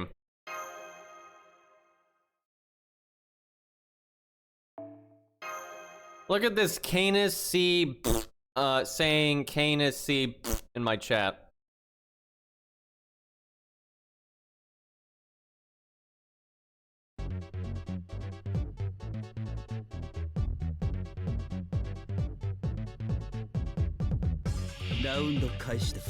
Alright, double buster. I brought George again. I really need to stop doing it. Normally doesn't matter, because even if it's a boss that's a caster, the boss will have high enough attack stat that they'll kill George. But these has fucking trash mobs on it, so.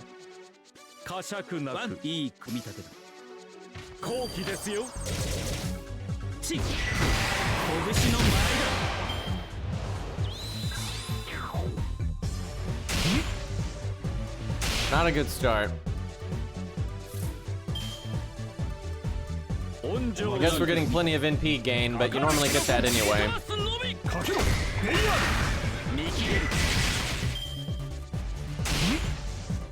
There we go. Even Shin-Gong can do 1,000 damage here. Stop doing that.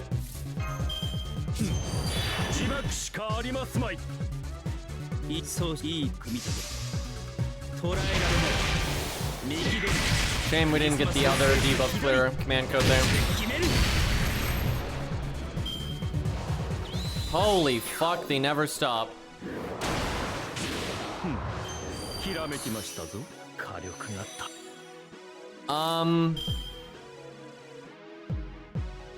We might do our evade now.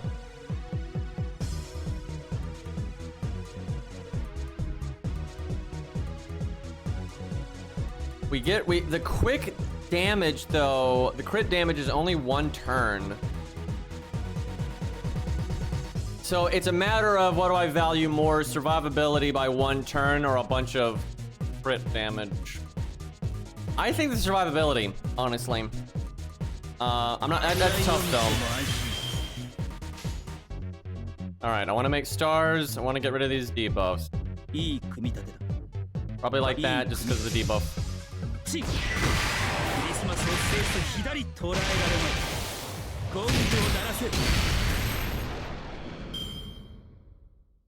Only 29 stars, that sucks.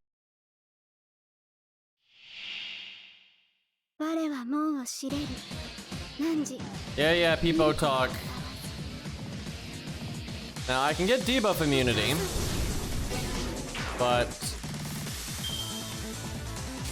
I don't think we need it yet.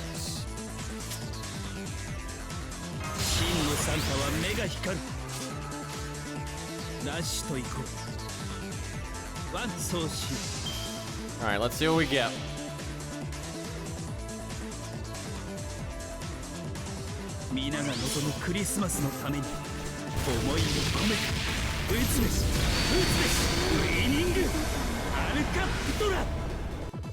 $95. I don't know, maybe we should have saved that quick crit. I don't think it would have broke, but it'd have been close. Also, that sucks.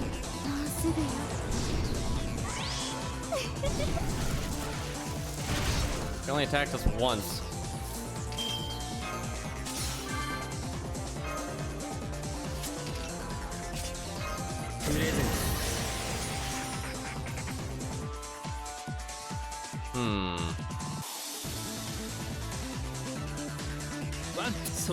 I figure we're gonna get our NP no matter what, so go for damage and some star gen in there. That looks really cool. Alright, that's 1 life down.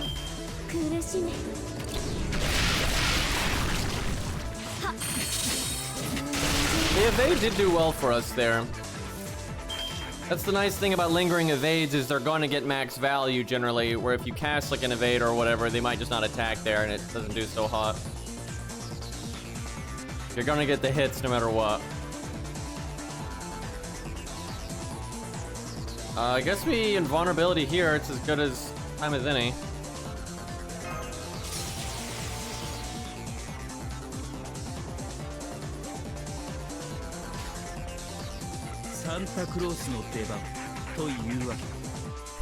Maybe the heal should be on Art. I don't know.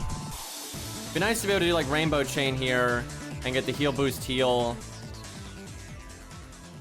Rainbow cheating maybe is still worth it here. I can heal next turn, but then I whiff the cooldown. It's 500 health versus 1 turn cooldown.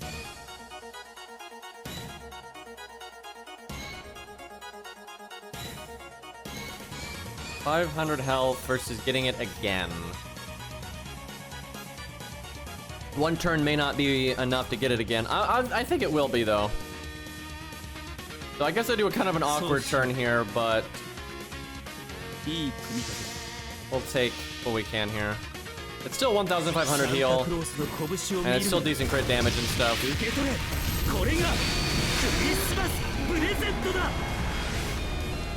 Christmas present is getting punched into the stratosphere, apparently.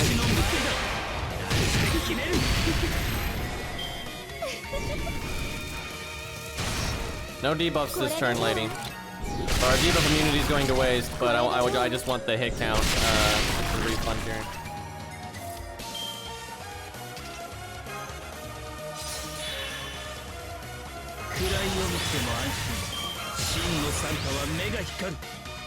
I guess Buster quick. Please crit. 90, 90, 100. We're so likely to crit here. There we go. There you go. All right, easy break. Better overkill, actually. I just realized I shouldn't have even healed. We're gonna go down to minimum health anyway.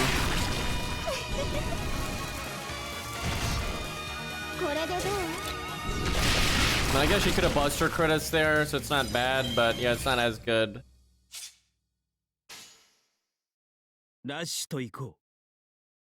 Alright, we quick.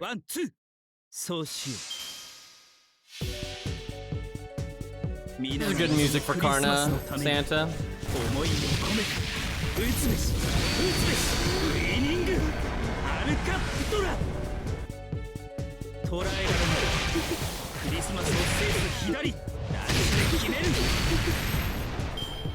$71 stars. Damn. At least we didn't get the attack down. No point in battering here. Alright, I need to heal next turn, not on this turn. But yeah, healing before didn't matter. I mean, it could have, because I could have been crit. It was a nice safety net. But on this run specifically, it did not matter. Damage cut's not gonna matter either.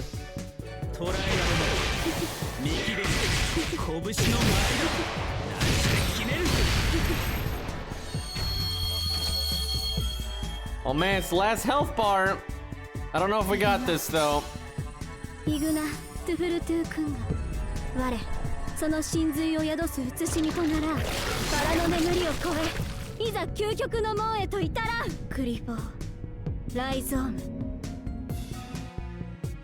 Stir. Damn, we still have a lot of gas here. And she removed my heal. Oh man. Yeah, she removed my heal boost, so I can't even heal for 2,000. It'd be nice to heal for 2,000 and have the damage cut, and then maybe we could live, but I think we're dead here. Yeah, buff removal. It's really hard for him to bounce back after that.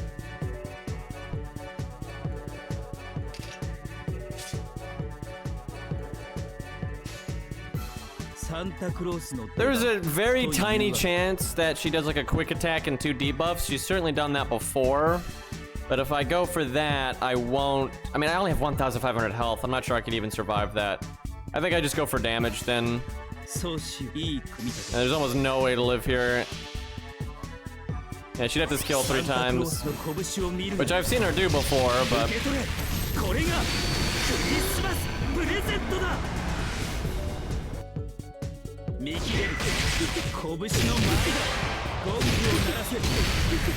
Not bad though. I mean, it's on a good run, like where lots of great crits are happening, and things like that. You need like another really good, because we could have maybe looped there if we had like a better situation with our, because we still had our 3rd skill, and then we might have been able to finish it off. So he might be able to do it. I don't think he's gonna do it with any degree of like high win rate, unless you're a higher level, of course, like at 120. But I think it's possible. I do think it's possible. I just don't think it's going to be smooth.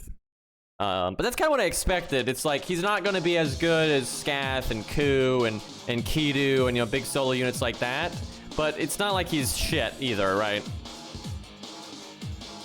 All right, let me use my Canis, because we've been using a lot of like level 100-ishes, right? 90, right, like 92 to 104, right? And so mine's level 100. So let's not jump to the 120 nuclear option just yet here. Let me do mine first.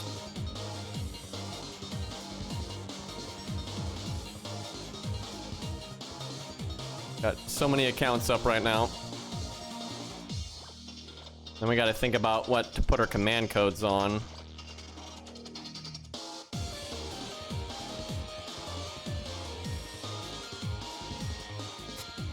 Oh yeah, the quick revamp helped all the quick units for sure, except for Jack. I mean that, by the way. It helped pretty much everyone except for Jack. Jack, it made no difference. So she, in a way, it hurt her because it didn't make her any weaker, but it didn't make her any stronger, and it made everyone else stronger, so she looks worse relative to them. But not relative to the enemy content. She didn't get any weaker. But new content could be harder because of that, so yeah, it sucks. She's still pretty solid, though. She's still got good loopability, good damage, crits constantly while looping, has buff removal, has some hard survival. Like, it's not a problem. Lancer Karna would be terrible here because he's got no survivability. That evade did us a lot of good. Like, it did us a lot of good. And he's also AoE, so. But yeah, that no survivability I think would do you in. You know, I don't think we have tried Aussie. If you can set it up where after Guts you can like heal boost his heal and you land the defense buff, you could live another turn or so. Would not shock me if he could do it because of that. He'd be pushing it. I think it'd still be hard. You'd have to like really sit down and, you know, think about what you're doing and time everything properly. But he could probably do it. I could see him being able to do it. I would, if everything goes properly, right? You got him set up upright. I think he would do better than Santa Karna, I would think.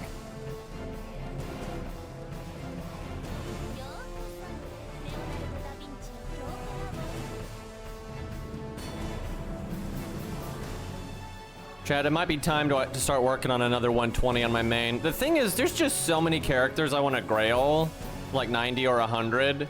Like, I want to get Kojiro up there. And then what if they add Green Knight? Dude, if they ever add Green Knight, I've got to be able to upgrade them right away. And people are going to say Copium, but it's not. It really is not. It's not like it's guaranteed Green Knight's going to get added. But they were literally planning on adding him, right? And then, you know, things changed and he didn't get added. But that means he could be, you know, revisited at any time. So it could happen. And I don't want to be, like, sitting there with no upgrades for him. You have no faux pas, no grails. No, you know, I want to, you know, be able to get him up. We don't have Agravain, yeah, I know. But, you know what's funny? In that original version of Lost Belt 6 where they were going to add the Green Knight, they weren't going to add Agravain still. So can you imagine? Like, we would have been in a timeline with Green Knight and no Agravain. Like, how the fuck does that work? That's so wrong. I love Green Knight and all that, but that's so bullshit. Who knows, chat, though? Maybe at some point, like in 3.0 or in an event, you know, they'll do a Camelot thing again, and then that's when Agravain gets added and the Green Knight. But I think because of Lost Belt, I think I hate Lost Belt 6. It's just ruining so many things for me. Like, not only do I not like it, and it fucked up Vortigern and all this other stupid shit, but like, because Lost Belt 6 is so popular, they're like constantly doing stuff to do, like, you know, Lost Belt 6 events. Like, the summer one's not even the first time, right? You had Morganfest and all that. Every time they do that, it's like eating into their Camelot quota, right? So the odds of them doing something else that even it's, you know, Camelot related just goes down, I think, every time. So, you know, even though we can have Japanese events for days, they're not gonna do like 3 main stories within a year that are all closely related to Camelot. You know, they'll do like 1 story every 4 years that's related to Camelot. So yeah, it sucks. It really sucks.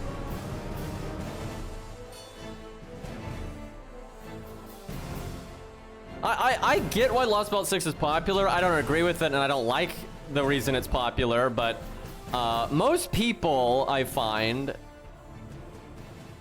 How do I put this? They care almost exclusively about the characters, and the characters they like getting screen time, and those kinds of things, and just kind of like the vague setting and all that. They don't really care about plot armor. You know, they say they do, but they really don't. And I see that a lot throughout what's popular and not throughout fiction and stuff, is people like what focuses on the things that they like. And you know, it's that simple. It doesn't really matter if the rest of it makes sense, or if it like with Lost Belt 6, if it fits into the overall narrative well, or any of that. They don't care about any of that stuff, right? They like, you know, Sith and Morgan and all that, and they got screen time there, so they like it, right?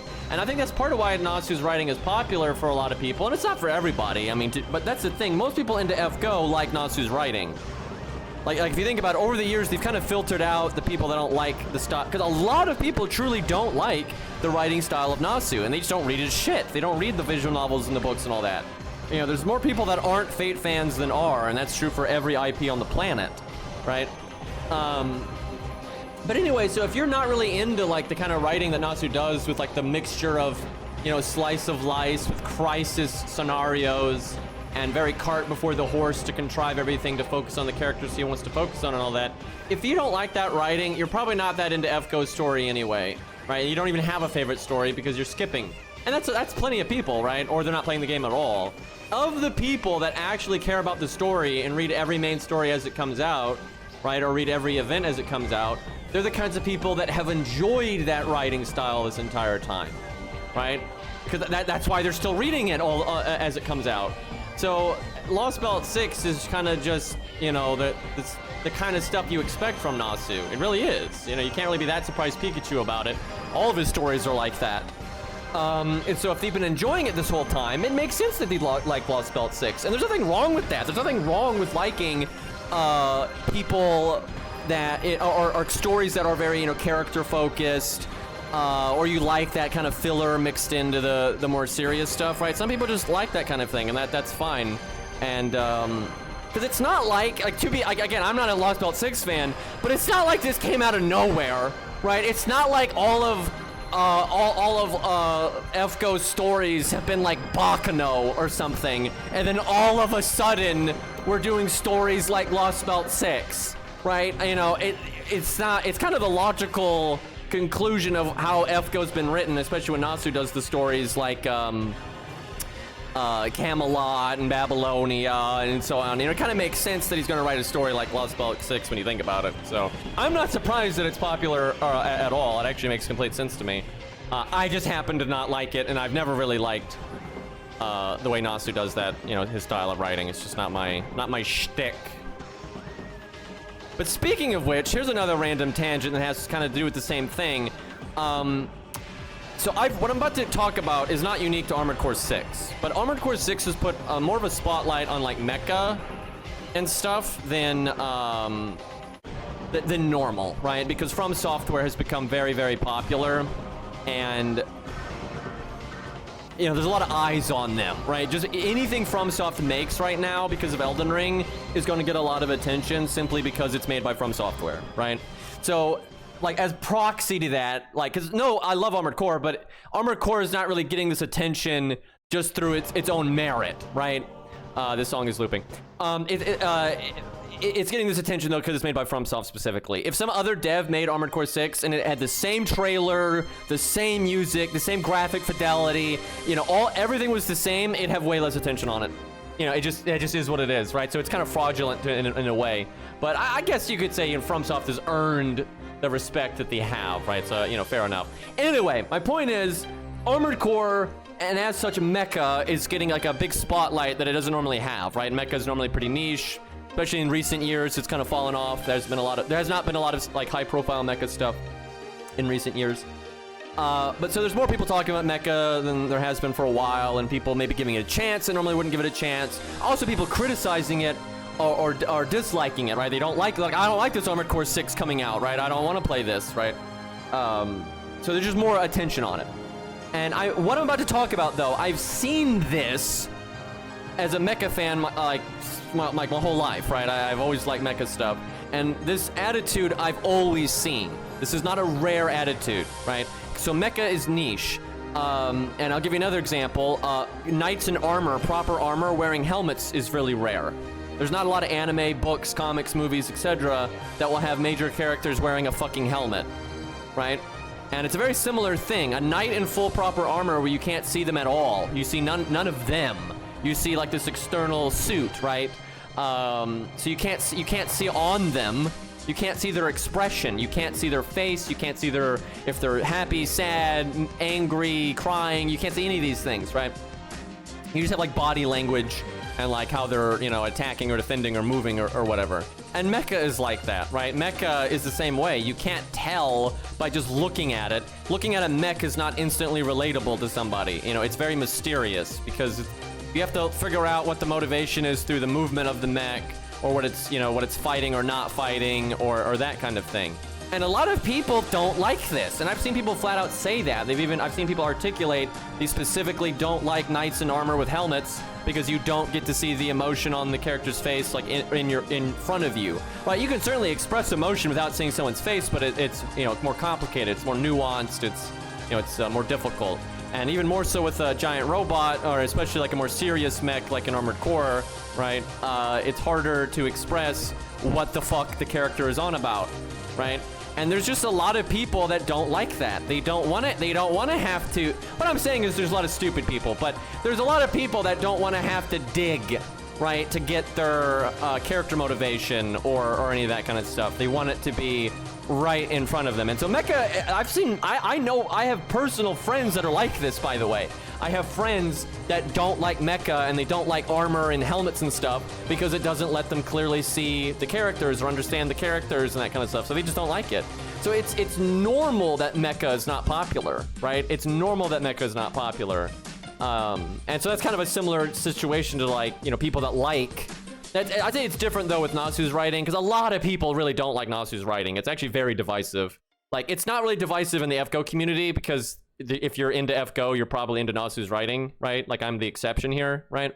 Like, most people are going to have already, like, been filtered out that don't like it. But if you zoom out and just look at storytelling in general, loads of people do not like the kind of writing style Nasu employs. But lots of people do, right? Lots of fucking people do. And so yeah, Lost Belt 6 being popular makes complete sense to me. What does not make sense to me though is, like, how do I put this? You can still do a lot of what, because like Babylonia is really popular, right? And that's another one Nasu wrote, and it still follows a lot of the same stuff, right? It still has a very character focus, you know, it's kind of cart before the horse, and that's just how Nasu is. But Babylonia still fits into the overall narrative pretty well, right? It's not like this side thing that has nothing to do with anything. Right? Where Lost Belt 6 is. Lost Belt 6 has fucking nothing to do with anything, aside from, I guess, the light connection it had to Lost Belt 5. But, you know, it's a very detached story. It's a very detached system. You know, it doesn't operate like anything else in the Nasuverse. And never mind FGO. It's a complete anomaly. They're probably never going to do anything like that again. You know, they're not going to go back to Lost Belt 6 or anything. Right? So it's very, like, out there. Right? And so that aspect of it is very bizarre to me, because you could have made it more like Babylonia in format, and it actually looks like it originally was. The original outline of it was a lot more like in tow with the overall story, right? Like in sync with the overall story, where it really changed to be this kind of just wacky out there thing. So that aspect of it does kind of confuse me a little bit. That part I kind of have a hard time getting, because that is just really bizarre, and I would think people would like it more if it wasn't that way, but I guess maybe they like the characters so much that it's just not really relevant.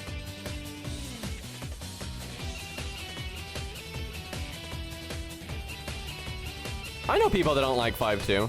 5.2 is popular, but it's not nearly as popular as, like, the big boys like Babylonia and Lost Belt 6 and whatnot.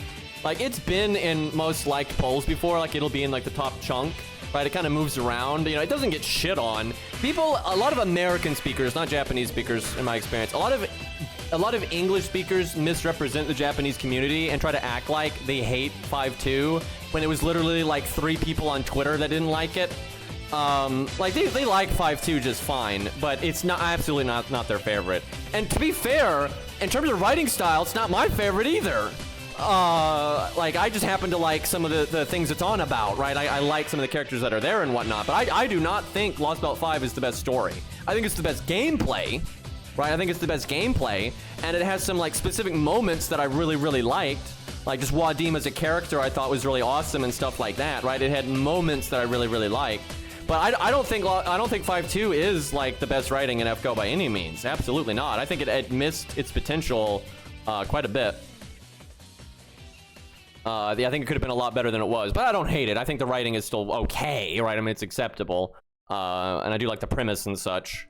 But generally the big boys, I mean, it moves around and you have recency bias. Recency bias is a real thing. So for example, let's say they made a Lost Belt 5 anime for 5.1 and 5.2, and it was a great adaptation, right? They like improved on the source material, which happens sometimes, right? Great animation, great voice acting and music and all that. That's gonna inflate its rating, right? Like if that had just come out, there was just boom, a Lost Belt 5 anime, that's gonna make it go higher in the polls and stuff. That's just how it is, right? Or if they did a Lost Belt 3 anime, right, and it was super well done and it was like as good as it could be, it's going to do better. Recency bias is a very, very real thing. So some of the older stories that don't get a lot of attention, right, are more forgotten about than they really deserve to be, right? But that kind of speaks to, though, how Babylonia is, well, I guess it had the anime, but like Camelot, okay? Like, well, no, that had an anime too. Okay, whatever. But even before their animes, those had kind of still hung in there as being really well received. People, remembered them fondly and whatnot. So that does kind of speak to them, being like premises and stuff people really liked. Okay, what am I doing here? So we're fighting Abigail. I need debuff clear. Am I rainbow chaining on my NP turn? That's the thing. Probably. So I think we do debuff clear on quick.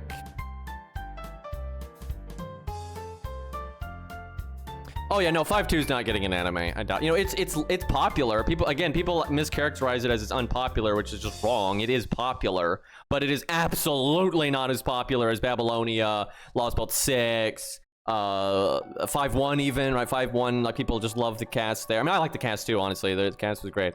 I want Lost Belt 1 the most. I also, it's the one that needs it the most. Like, I think it's so. They're probably gonna start with 6 because it's so popular, but that's so dumb. That's so fucking dumb.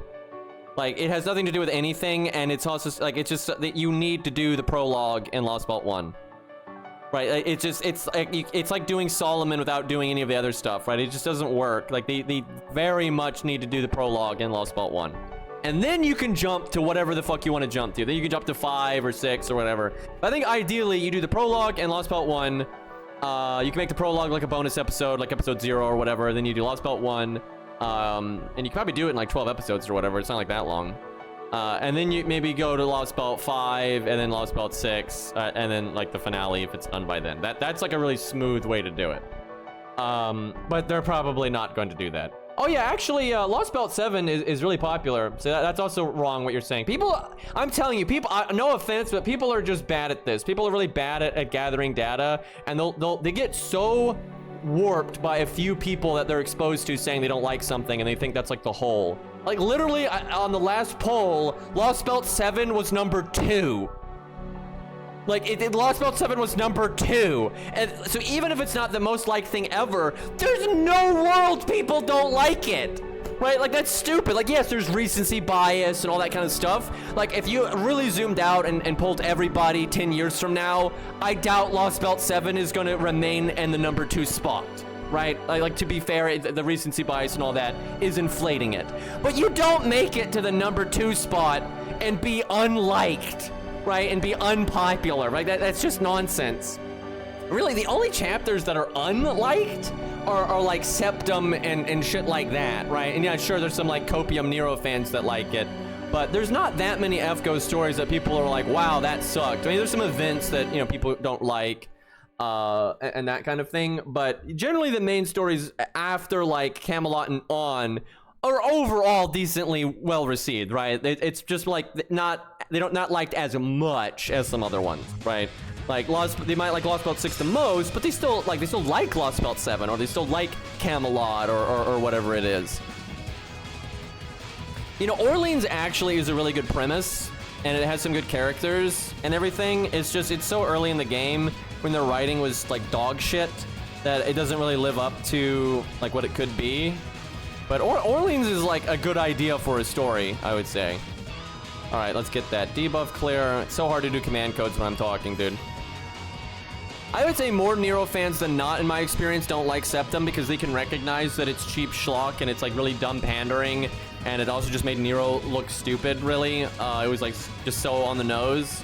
But I have, the few people that I have seen it like it normally are Nero fans. I have seen some Nero fans that like it. And it's certainly never, you know, Septum has never done that well in the polls. You know, no one really brings it up in any setting, your Discord or you name it. And even people that I've talked to, because there's a very huge demographic of people that don't use websites, be it Reddit, Discord, or any of that stuff, right? And that's a lot of people. So it's hard to get their opinion. But I do know a variety of people that are like that, and I know they don't like Septum either. But there's simply no...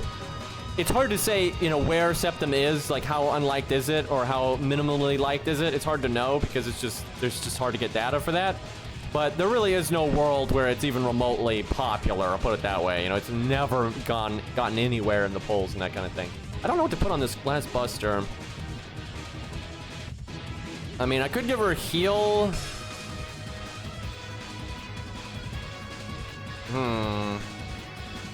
I kind of want to embrace the Ooga Booga, though. Maybe Star Bomb. Yeah, I'll go Star Bomb. Critting is nice. Yep, Gen K is indeed in Septum. That is a thing. Oh, fuck. Canis is gonna do really bad here. It's because, if you give her a gut CE, it's gonna no affect her own guts. So the timing is gonna be really bad.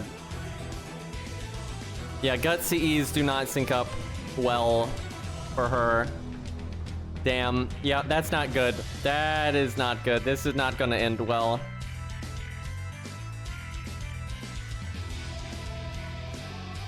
Well, you could try to like kill before it's NP time, but I don't see that happening. I guess we'll just see how she do, but yeah, that sucks. London is pretty bad because there is so much potential in London. Like, that's a great setting. I mean, London is such an interesting city with so much history, right? Like, what a god tier setting. Like, literally, what a god tier setting. And how did you waste it that much? So not only do you have London, one of the most famous cities, if not the most famous city that's ever existed, with so much history, all these characters you can pull from, and then you have the second meeting of Mordred and Artoria, and you do nothing with it. There's no dialogue spoken, and there's no, like, inner, you know, build up with Mordred, like, coming to terms with it or anything. You know, there's no character arc there. Yeah, it's just the triple dot. And then you just kind of, it's just like, what the fuck, right? The only interesting thing in the whole story is kind of like the relation between Frankenstein and Babbage, but it's not given any room to breathe, and it's just dumped on you in 5 seconds, and then it's over. But it was a good idea, it was a good premise, but like they didn't do anything with it at all, right? It's so bad. And then like they just introduced a bunch of characters to immediately kill them off. And then it's just like, what the it's so bad. Oh my god, it's so bad. London sucks, dude. It actually sucks. And it's so lame because of London, they're never gonna use Mordred seriously again, it seems like, even though she had such a ridiculous outing. And again, like that premise was just so good. But yeah, whatever. You know, it is what it is. Alright, back to Abigail here. A terrible use of Tesla and Kentucky and all that. What are you gonna do, though?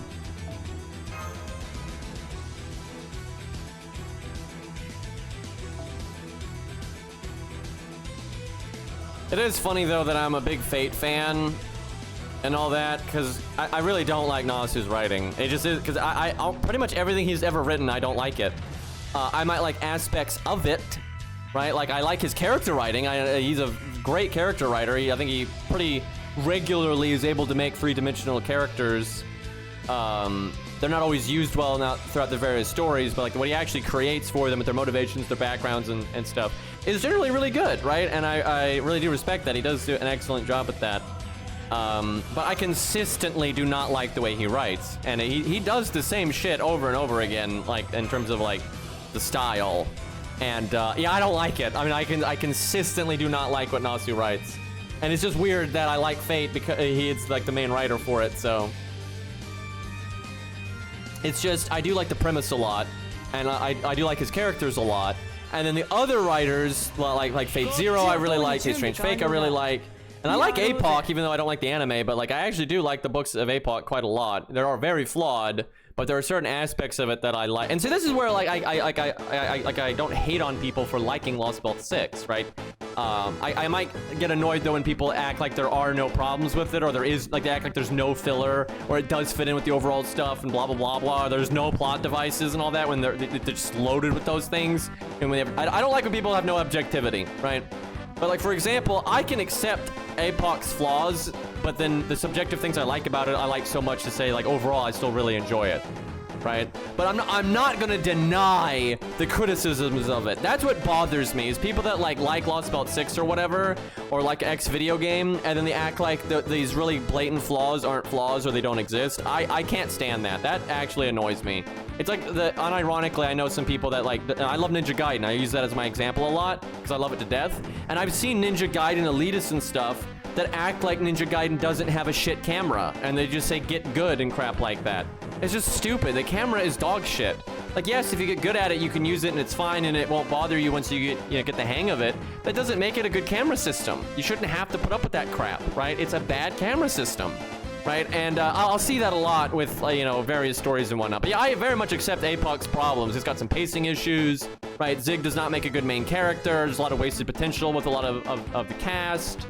The ending is pretty stupid, right? And there's certainly some contrived stuff to make sure, like, Zig's there at the end and all the other characters like Karna and stuff aren't. You know, there's a lot of plot armor with Zig versus Karna and all that. Like, I accept all these things. And those can be big enough flaws that can completely run APOC for you. And you might be like, hey, I just can't like APOC because of these things. I brought George again, god damn it. But yeah, it's some people that I'm like, yeah, that's legit. That's a completely legitimate reason to not like APOC. But a lot of people just don't do that. You know, if they like X story, it just has to be perfect.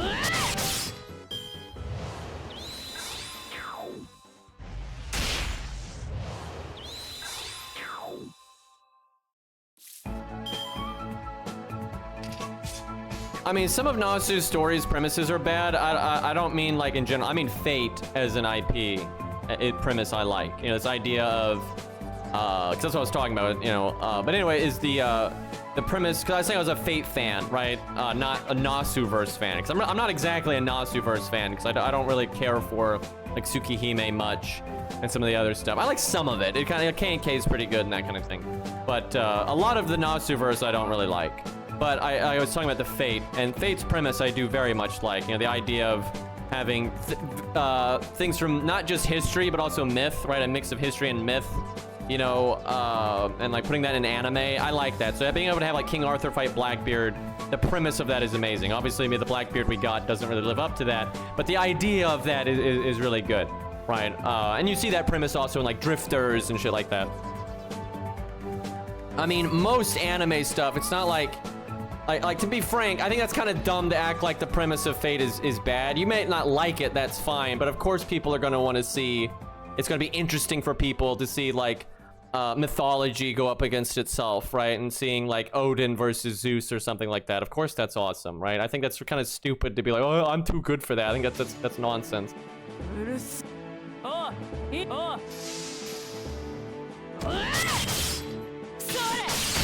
Yeah, maybe they'll do another Blackbeard someday. That could happen. Like I don't know though. He's just, it's like the NTR jokes with Lancelot. They're just not gonna let it go now, right? They're so stuck on Blackbeard being a joke. I don't know. But yeah, it sucks. Blackbeard really deserves better. But yeah, I don't like a lot of the Nasuverse, honestly. I like some of it, you know, here and there, but the Nasuverse gets pretty weird. I need to not kill this thing. I want to remove this debuff and then have Qingong do everything else. But like the Fate premise is so basic, there's not a lot to hate there. You know, the execution of it, there's plenty to hate. and that kind of thing. But it's kind of like saying you don't like books, right? That's kind of silly.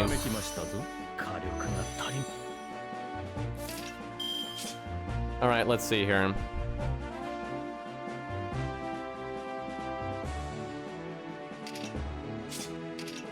What do? We have no debuffs. That's good. I should cast this in advance because the guts is gonna whiff completely anyway. I want to do this because I guess this and double quick. I wonder if I do more from the art card. Certainly if it had Star Bomb on it, but I didn't do that. But we get the Rainbow Chain. Okay, fuck. I'm gonna try Rainbow Chain instead of Quick.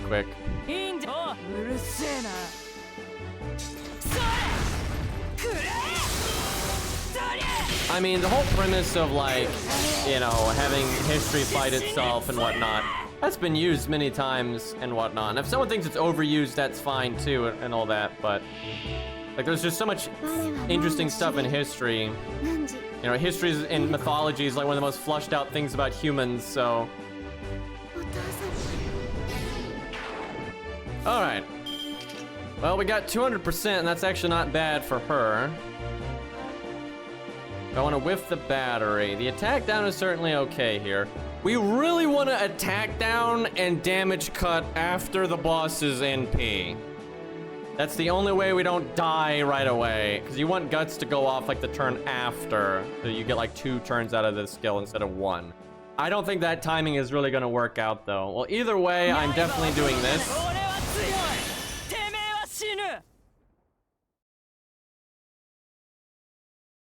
So, I like books, but I do agree, they're not like an enlightened medium at all. Now, it goes both ways though. I think it's really stupid when people, because I know people like this, they just act like they, in broad terms, don't like books, period. And I'm like, that's just stupid, right? Like, there's no medium that I would ever say that kind of broad thing about, because it's so broad, of course there's gonna be something in that you like. But there are so many books that are dumb as fuck. Like, holy shit. There's probably more books that are dumb as fuck than any other medium, because the barrier to entry is the lowest, right? So there's more books than everything else. Of course, reading is good for your brain, though. I mean, this is just a fact, right? It's obviously a good exercise for your brain to get it to do stuff. But it's not the only way to do that. There's loads of things that can exercise your brain and that kind of thing. So it's not like you need books to, you know, broaden your horizons, right? I'll put it that way. And I have definitely seen a lot of book elitism throughout my life, especially when I was younger and whatnot, and I've never liked any of that. And it doesn't do books any service. However, regardless of people acting that way, books are really useful, right? They are a form of medium that is unique, and it also does make your brain work in a certain way that other mediums don't, right? And that's good. Also, it can be nice to have, you know, a physical copy of something in case, you know, you need to, like, document certain things and you're afraid of, like, tampering digitally and things like that. So there's plenty of positives to, you know, physical media like that. But, yeah, book elitism is definitely a thing. Ultimately, I don't give a shit, right? I like just whatever is a good story or an interesting thing, or a good bit of history, something that makes me learn or think or engage with or whatever. It doesn't really matter to me if it's a book or a comic book or a movie or a TV show or a game. It doesn't really matter to me.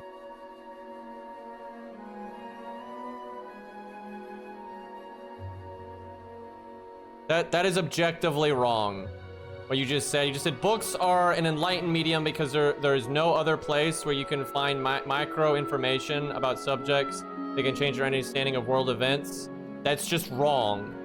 I don't know how you could even think that. This is not an opinion. That is objectively wrong. You can get micro, macro, any information can be shared in, like, any medium. What you're talking about is the ability to think, right?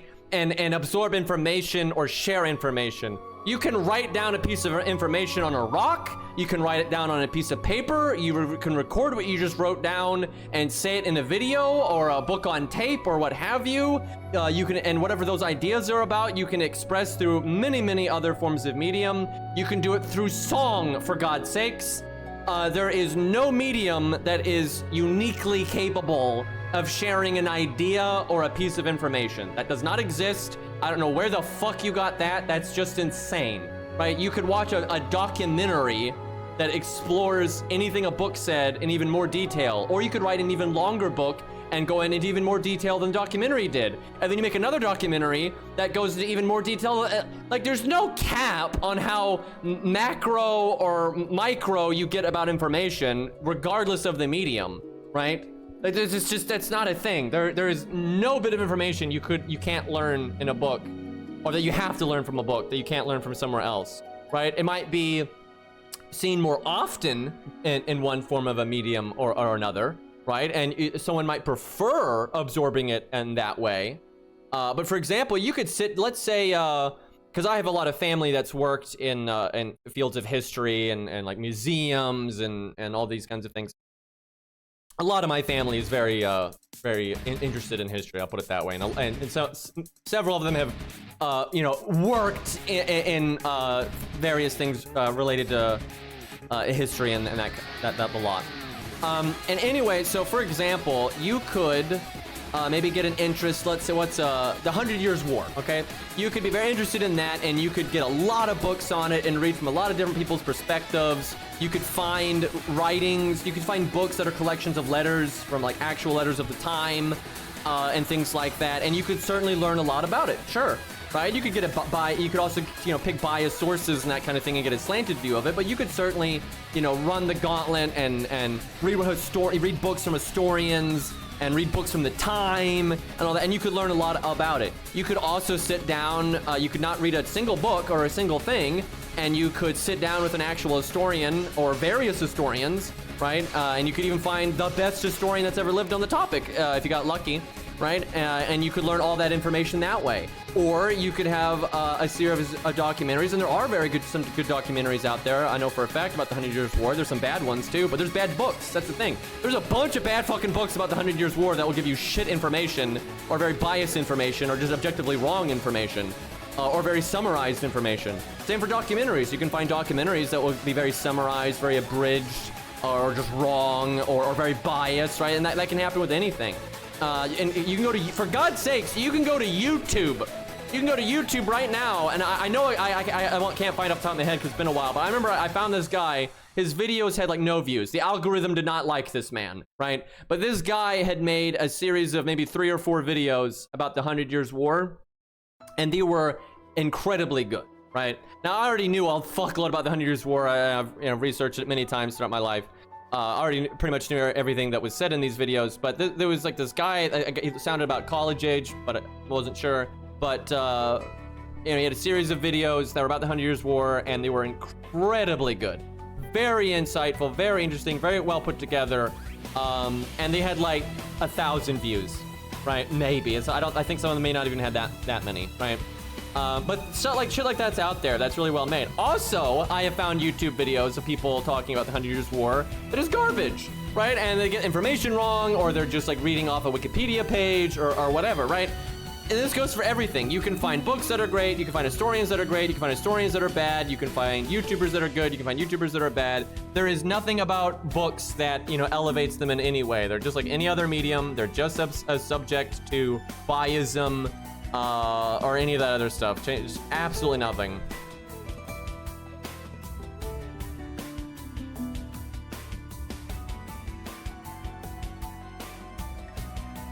Lots of historians publish their findings in many formats, right? There's historians that make books. There's historians that will do magazine interviews. There's historians that make YouTube videos. You can literally go to YouTube right now and find people that are proper historians that have made YouTube channels. You can find an historian at a library sometimes and just talk to them, right? Or you can email them or find them on Twitter, right? And it's not like historians are not always right. They're wrong all the time. And any good historian will tell you that.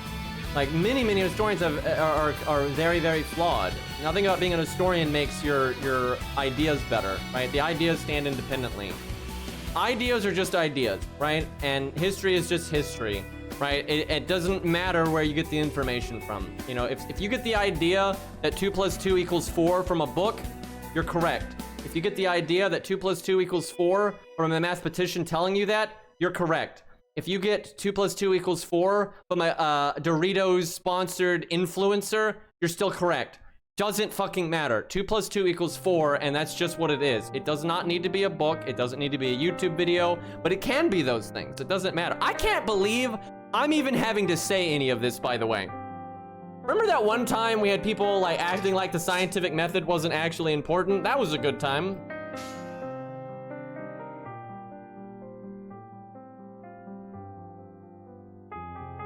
Let's see. Okay, so we have defense down. That needs to go. We don't necessarily have to get rid of the stun right now. I can rainbow chain or BBB. Got 50-70, but then I won't get rid of the defense down. If I want to get rid of the defense down, I have to rainbow chain. I guess I rainbow chain here. We're missing out on a lot of damage, but I think I'll put art last and just hope this 50% crit. Let's go. No problem.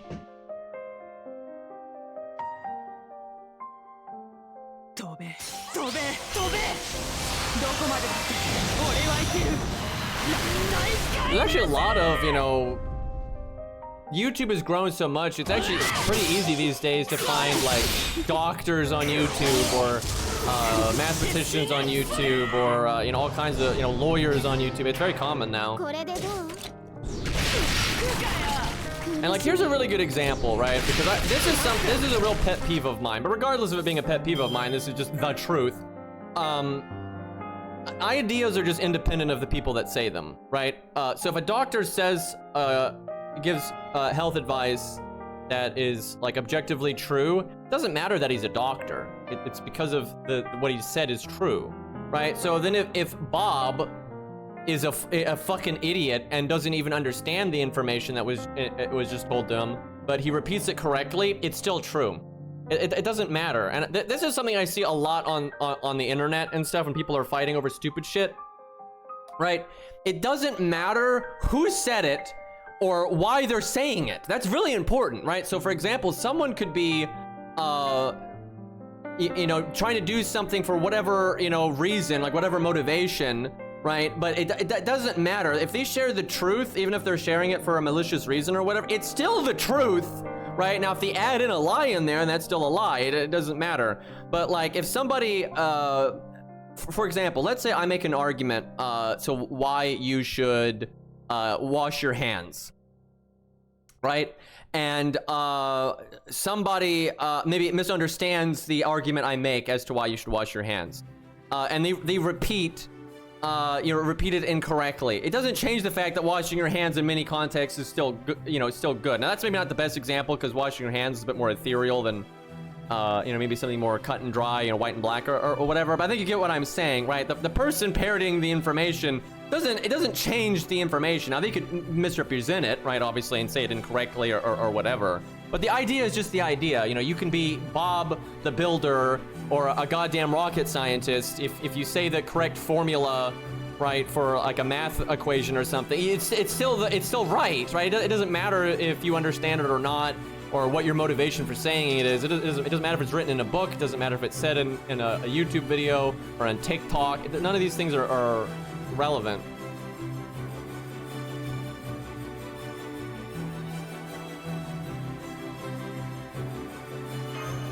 All right, let's see here. Gotta do this no matter what. We have not broken yet. History-wise, what is Canis? See, that's not even a full sentence. You're just trying to get me to say something. I know what you're trying to do here, Ace.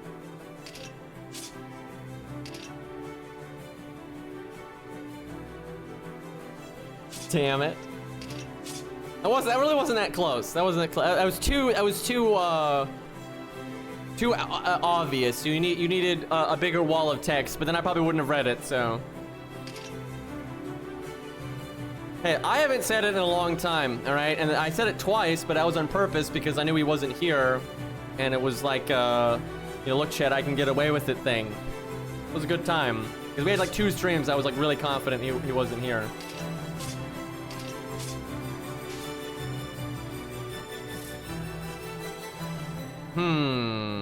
I really want to break right now. Good buster, quick buster. Not like I have any buster up specific. I think I do that. That doesn't have as much damage on. Oh my god, there we go. Very good. That was so much overkill. I could have done quick later.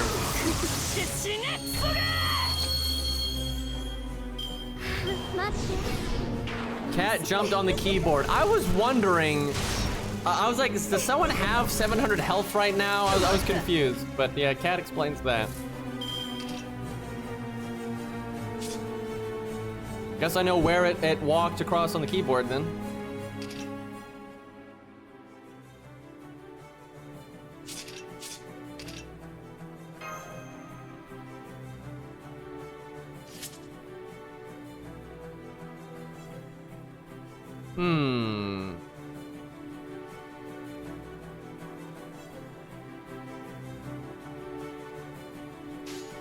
Well, need to get rid of the debuff. I still think I have to do that after the end. I don't know. I want a BBB right here. Fuck it. I'm BBBing. We don't have, though, any of our attack up. God, every time I go to say Canis, I try to stop myself because I'm worried I'm saying it. You fuckers. Anyway, Canis is always having to really battle between BBB or Rainbow Chains. The Rainbow Chain allows me to get rid of the attack down. It's just, I've got guaranteed crits here. It feels like such a waste to not do BBB.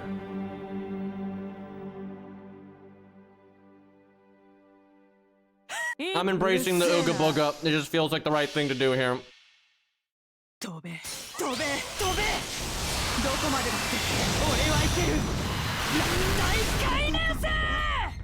I still cannot believe, I know I say this a lot, but holy shit, how is this the voice actress of fucking Pink Valkyrie? I just don't understand.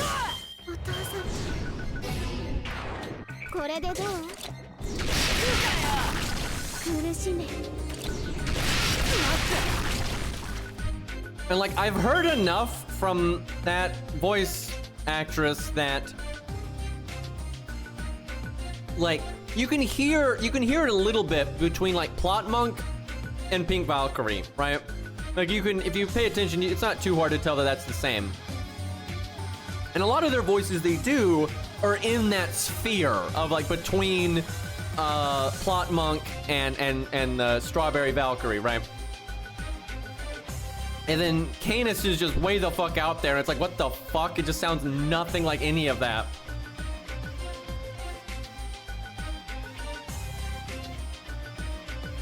That is absolutely not why that is a meme. That is just absolutely wrong.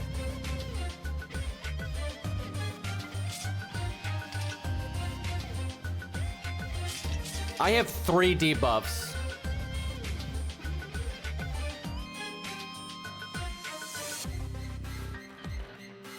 Chat, this is not looking good because the timing on our skills is just not gonna sync up with the boss's NP no matter what I do. Okay, well, no matter what, I have to try to get rid of 2 debuffs, otherwise we could get stunned and then we're screwed. That's debuff. Oh, fuck, I don't have another debuff clear. Uh-oh.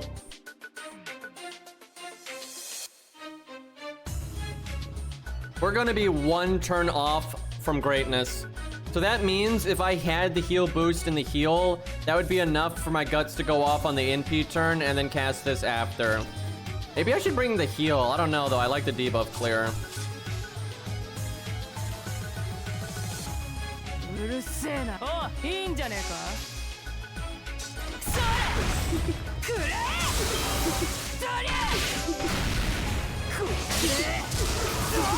Fuck, we didn't, oh my, it's over. Oh my god. Dude, fuck off. How did I get that many debuffs, dude? That's so ridiculous. And then every time we got the stun thing, we got stunned immediately. And I don't think the proc rate is even that high. And doesn't Canis have some magic resist? Okay, let's take this one step at a time. Canis's debuff resist is what? In before, she's such a fucking brickhead monkey. She doesn't have any. Nope, she has 15% debuff resist. Okay, now let's look at. That means this, like the chance to apply the stun in the first place could just fail, but I don't think it ever did. All right, now Abigail.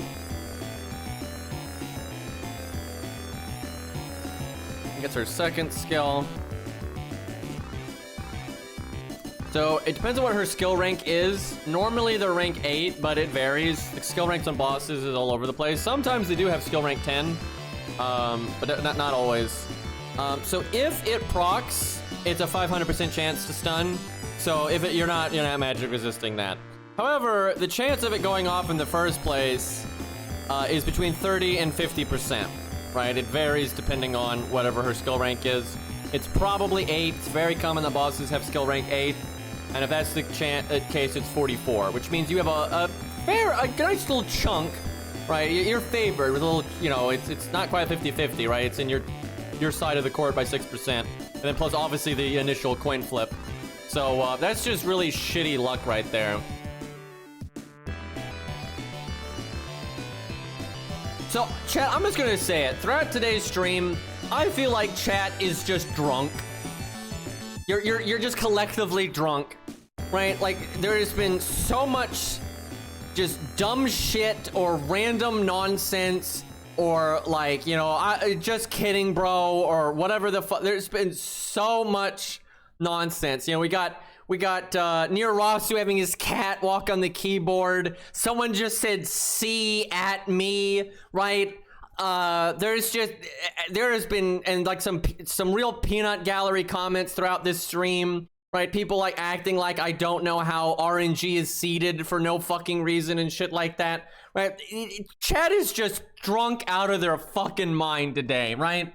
And now you guys are just making it worse. But you know, what the actual fuck, dude? I'm always drunk. All right, let's see here. Let's maybe change our command codes a bit, because that did not. The thing is, it's not like you're normally. Oh yeah, we need to try Medusa here. It's not like we would normally get that many debuffs. I think like almost every character we brought in, one debuff clear was enough. It was just on that one it wasn't. That was such a bad showing though. I think we're gonna have to work in heal boost heal though. We're gonna miss out on some nice damage, but it is what it is. God, this is gonna get so awkward. Man, I need to really sit down and use Canis more, because to really find her like optimal value, you just gotta play and play and play. Because I've used Ku enough that I normally have a really good idea of what's right and wrong. Not really like that with Canis right now, especially with the rainbow change. It's like if I was gonna do heal and heal boost, I'm not really sure what cards to put them on and stuff like that. It's kind of nice though to have some stuff that's still question marks. Right, there's a lot of stuff that I've just tested to death that they're not. You know, like Ku is like, I know it like the back of my hand at this point. But yeah, that's not the case with Canis here. So, let's try... Let's try heal boost on quick.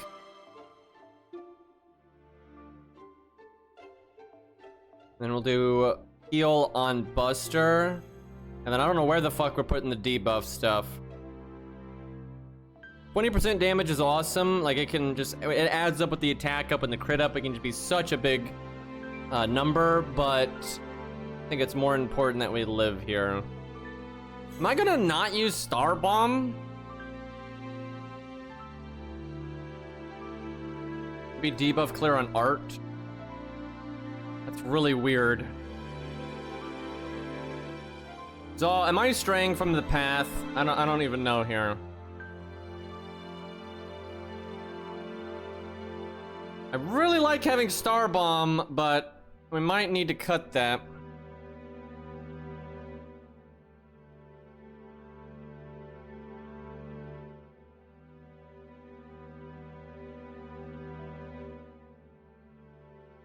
Path is damage. I know the Canis way is definitely Ooga Booga, but I'm not sure that's actually gonna be the best here. So I could work in another debuff clear here, or we keep it Star Bomb. Could also change this one. If I whip out the Buster, that's not the time to be generating stars anymore, I feel like. So I think we keep that one Ooga Booga.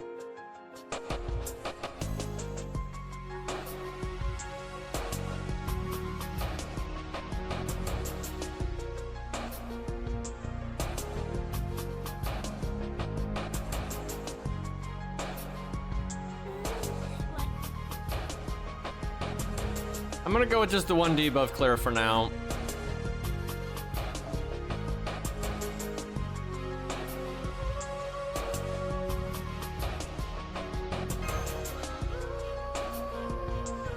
Alrighty.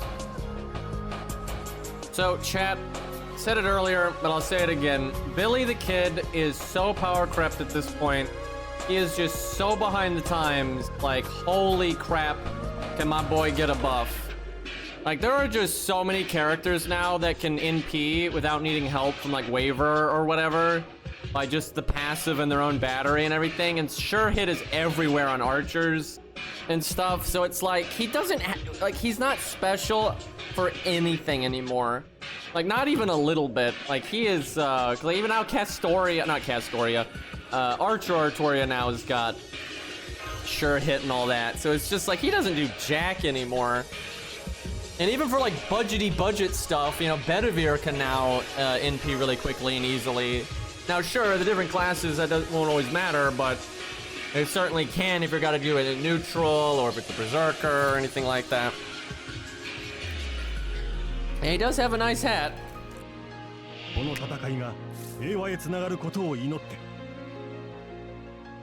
yeah, wow, the power creep in this game getting pretty noticeable. Because the thing is, Archer Artoria is not even that great of an archer still, it kind of seems like. But I don't know, she still loops really easy. I think she's like more than viable.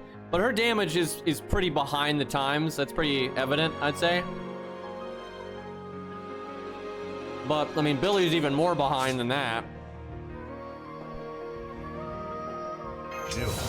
I am so sick of George being here, but it's never mattered, so I haven't had to quit out for it, and then I'm not gonna remember because it's so, like, unimportant for the most part.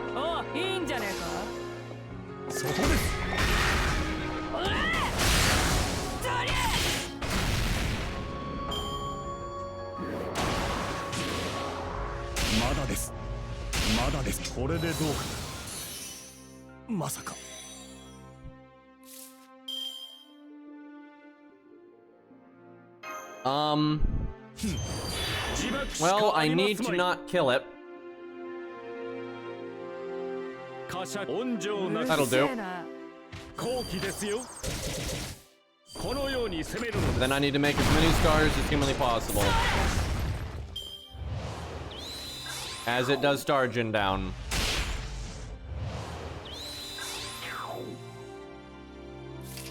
I hate these mobs. They're just, why are they even here? Why can't we just start at Abigail? This is such a waste of fucking time, dude. Like, they can't, like, Abigail would kill Qin Gong, like, more times than not in one turn. I'd say, like, 95% of the time, she would kill Qin Gong. You have to, like, triple debuff to not kill Qin Gong. Where these idiot chocobos can't fucking handle it. Jesus Christ, though. Kill, kill, kill.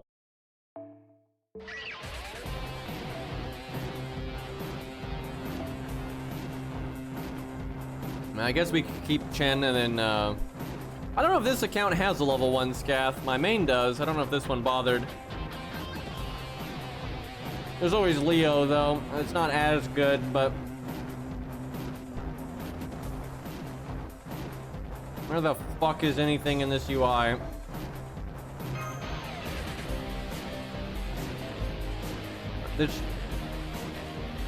I don't care that it gives me 5% less NP. I don't care about that. Right? I only like having CEs at all to just balance out if you happen to get a really bad hand, right? Because technically you can get your NP at the start of the fight once the taunts are dead with no CEs at all, right? But then you're at the mercy of getting like rainbow chains or art chains and stuff, and I don't like that. This is just a nice equalizer of RNG. But it giving them the more HP, just you know, it's like why Chin lived there. If he had had the other one, that wouldn't have happened, I don't think. The 4% bond just comes from the support if they're in the front.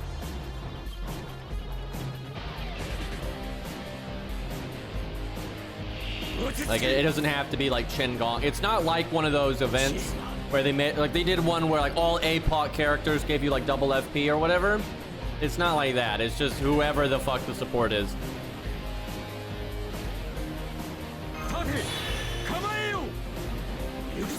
Bad opening hand. We might actually not kill. Seriously, I am so sick of these trash mobs. I'm about to use Waver just because it. Wait, not Waver. Araj, because Araj, like when you do like the Richard, right? It just means everybody gets the same starting position almost no matter what, and you can't really benefit or get screwed over. And I prefer that. And this stage is just getting really random with these trash mobs. You can get like really lucky. But you can also just get like completely fucked over, so I don't like that kind of variant. Yeah, Waver will fuck them up. God, if you put a random Waver on this team, it's gonna fuck everything up for soloing. Chat, it's me.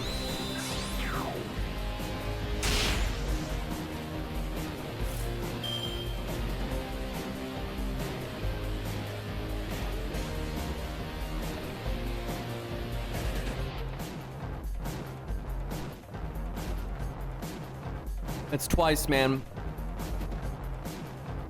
That's fucking twice. And, if he didn't have the extra health, he would have died. He's literally living because of the craft essence. Very good.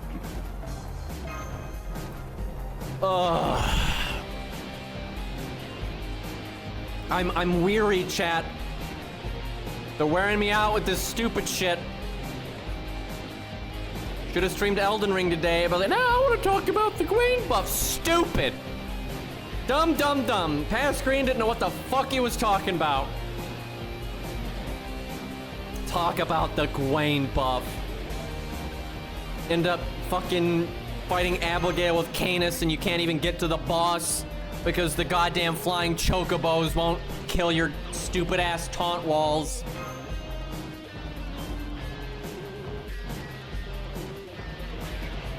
We don't have Scatty, so.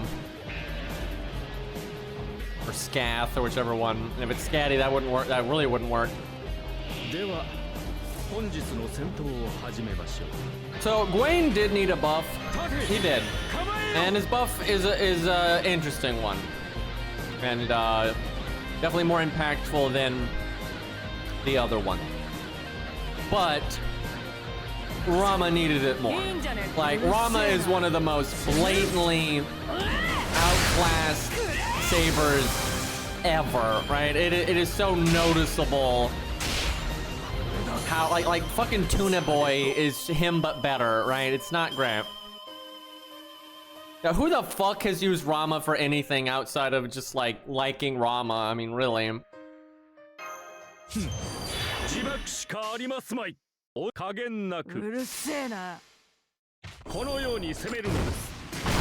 need to buff him by giving him his wife. You know, I bet you if Rama fans could pick between, finally, but if Rama fans could pick between Rama getting a buff or Sita getting added to the game, I suspect more Rama fans would pick Sita getting added to the game.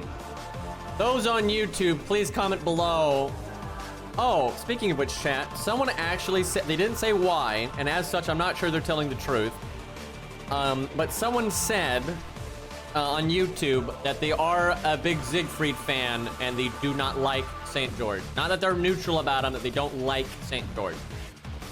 So there's at least one person claiming to be that guy. Now, I'm not completely keen to believe them, to be honest, but we do have someone claiming.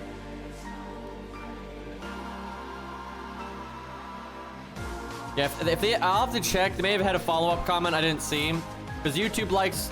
It's actually this has happened before. So YouTube likes to. Here's a little peek behind the curtain. It doesn't always do this. YouTube does not always do this. It's inconsistent.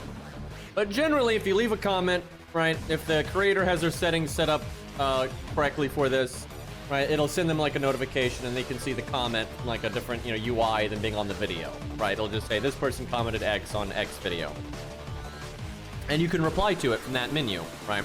Which is normally what I do. If I reply to it, I don't go to the video. But if they then reply to your reply, YouTube really likes to just not tell you that. So I cannot tell you how many times somebody will have a hot take, and then I'll reply, and then I never hear anything from them again.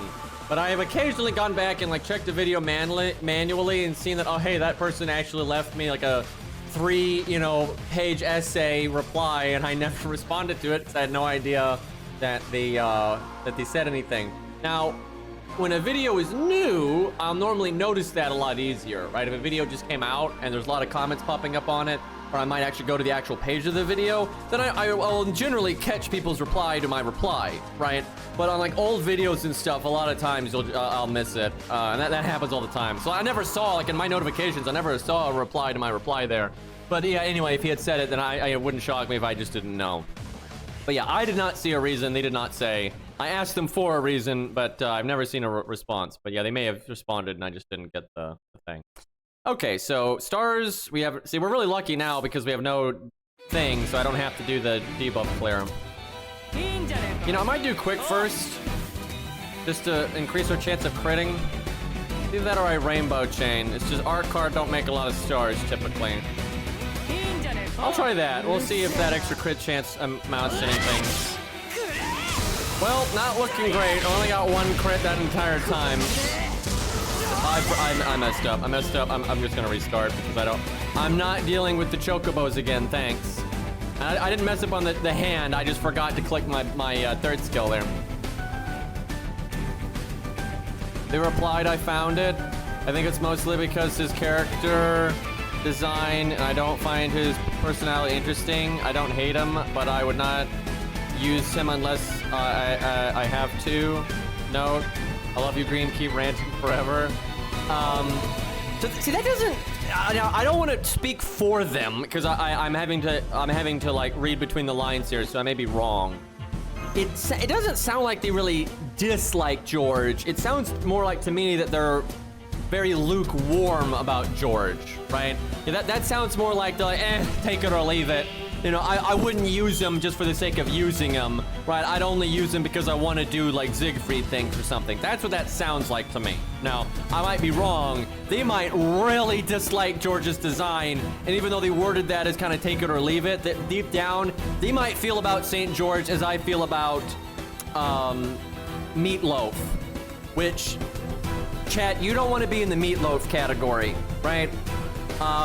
That's lower than F tier for me, right? So they may be feeling about, Meatloaf about St. George here, but we'll have to get a follow-up to this. But as far as I'm aware, they're the only person that has claimed to be like, pretty about George and then liking Siegfried. But like what I really wanted, like what I was really saying when we were talking about that in the original conversation was, if you like Siegfried, you can probably at least stand George enough to use him if you need to for the sake of Siegfried, right?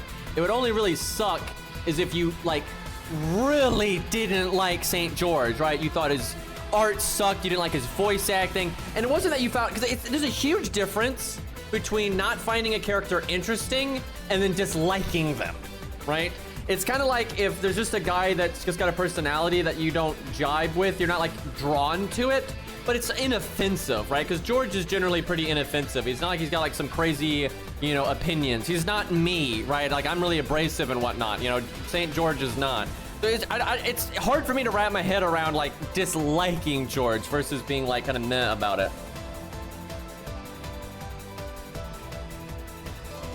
I could make a thing on my tier list that's Meatloaf, but I actually don't really think anything's worthy of that level of disgust from me.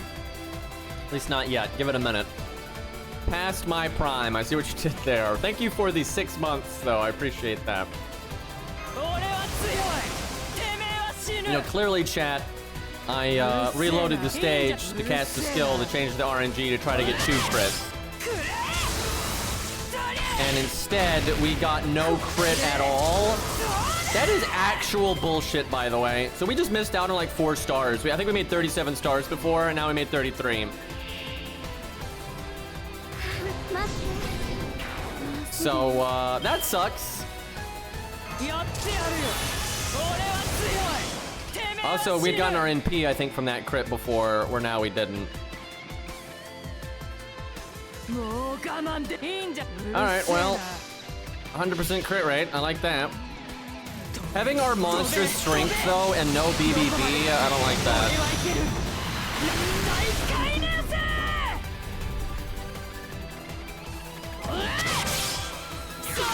There's a list somewhere that's the total buffs. I don't remember them offhand. I know Quick gets the most. I think it's like 20% Buster crit, and then it's like 50% Art crit. I think it's like 60 or more, like Quick crit and shit like that. I know, like, just the raw Buster up is the lowest. Fuck, if we had actually gotten our NP there, that'd have been so good, because I could probably kill and then, like, do damage into the next one. But now we're just gonna whiff a lot.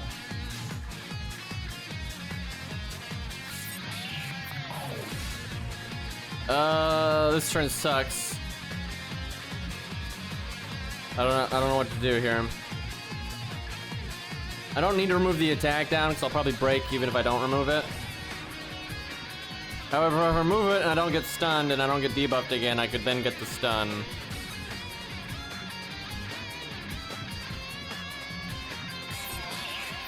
I want the stars, though. And if I get stunned, it's just, you know, whatever. Probably gonna happen eventually. Might as well be now. If I do get stunned, though, I want her to give me another attack down. No, that's critting. Well, we guarded it. Whatever.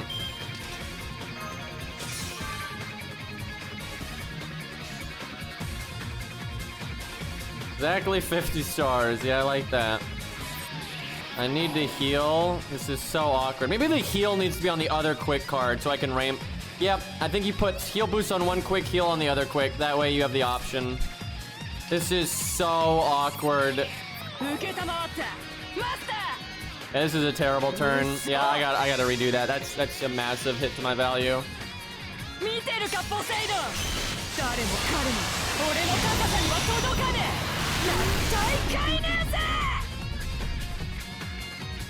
38k, that's so bad. Because her NP is not upgraded and it's Buster AoE, it's the lowest of the low.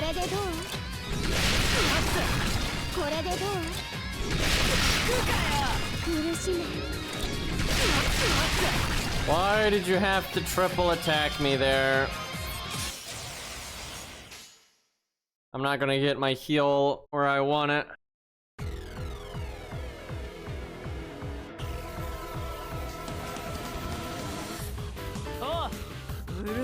Just get that 70%. Let's go. I should have put Buster last. What the fuck?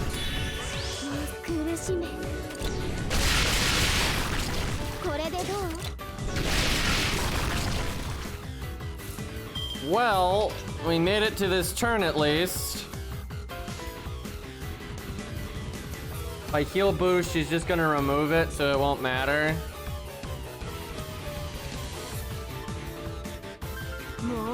This is the worst NP of all time. If I had already broken this health bar, this turn would be so much better.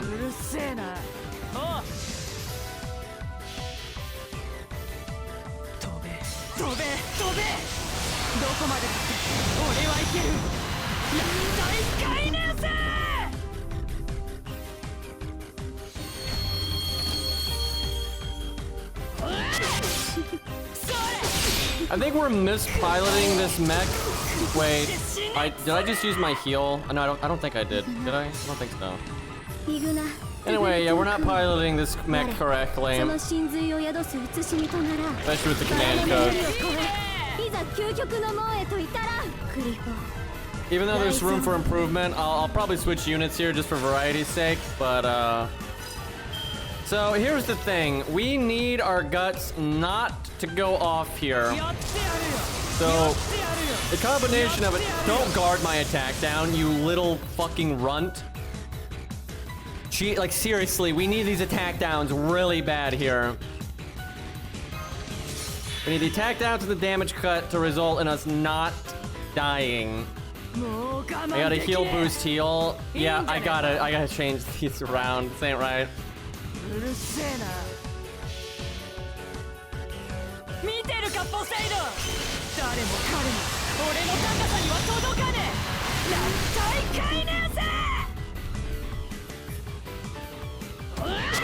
Dude, if we had just gotten that 1,000 damage earlier, man. Alright, we have 30% attack down, and then the damage cut, 1,500 live. Good. Okay. So, we're not winning this attempt, I don't think, but it does seem like it is certainly a winnable thing. Let's go, Buster.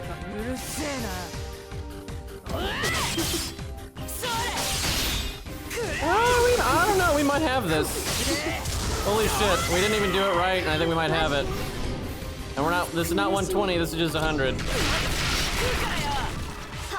Man, can you imagine if we didn't have guts go off there? Because then we'd have another, although that might have been the last turn of it. I'm not sure. But anyway, these come back in one turn, which is huge. I don't know if we got, so we don't have any of the attack up. We'll have double crit up for these two Buster cards. Yeah, well, I'm ready to zeet the app. I love the zeet and the clap, so it's kind of like, good job, but don't forget to zeet the app. I love that. Damn, that's probably video worthy, actually. That's not bad. Really had to work for this one, and there's still some room for improvement. Wait, what, did I not say it was Canis? What did I say?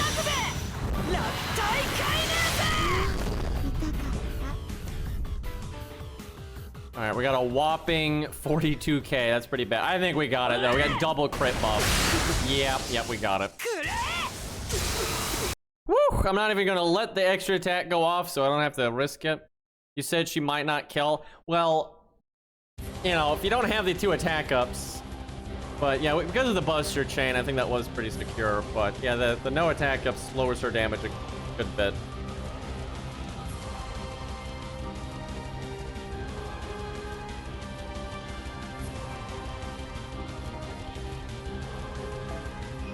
Mostly a skill issue though with soloing that one with Canis. All right, what else did chat want? What was there? Anyone say coup, right? Coup guys? The 120 coup? Oh, the nice Aussie. Yes, that's the one.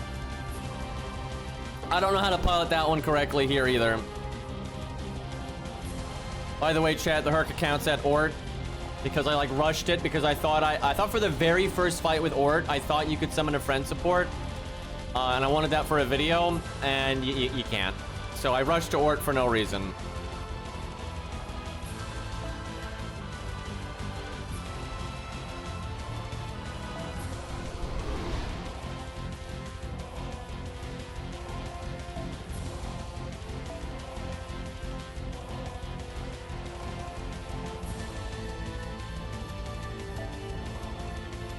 Okay, interesting choices. Why this one and not the Ishtar one?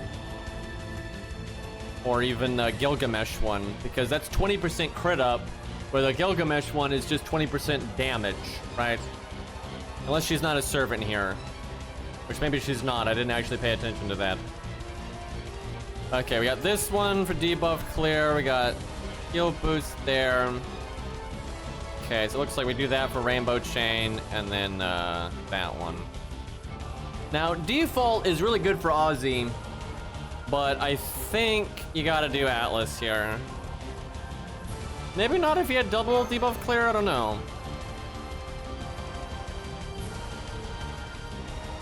I just didn't, you was already on, so you didn't want to change it. I can appreciate that level of laziness when it comes to the command code UI.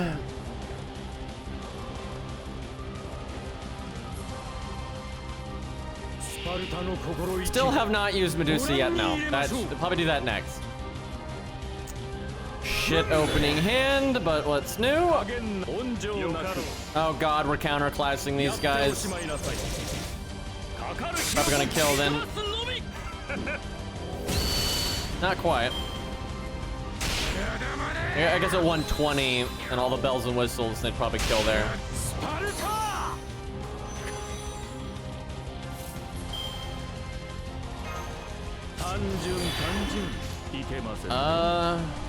No reason to put this on cooldown, but there's probably enough turns for it to come back, so I guess I'll take the crit chance for an extra star or something, maybe.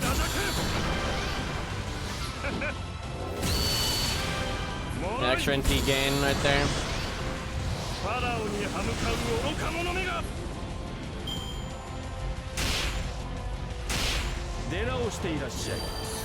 Alright.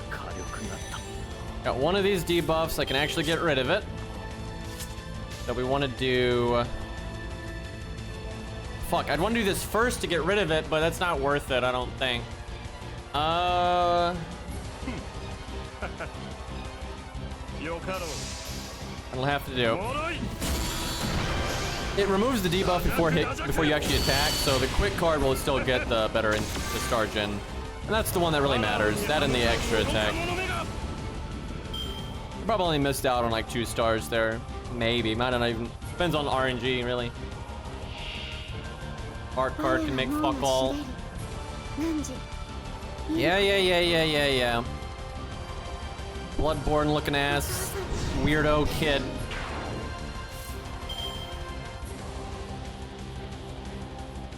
What do I do here?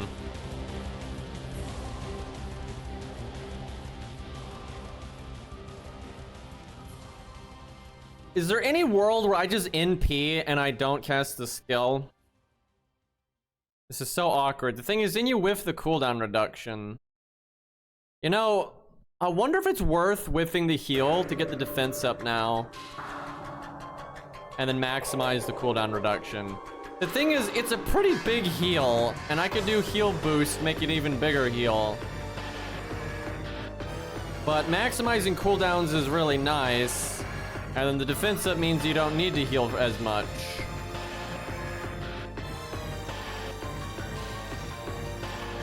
Let's see.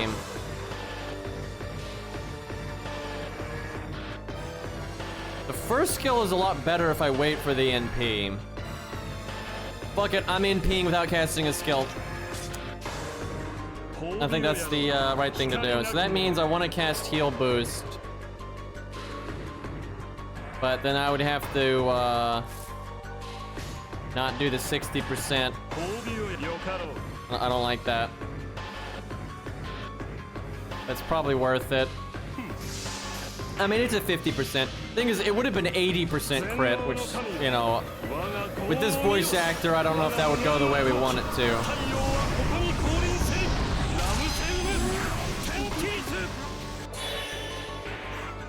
Honestly, I don't think you need to have played Epic of Remnant to be able to guess why we're in a space church. I mean, look at who we're fighting. Like, what do you think the answer's gonna be?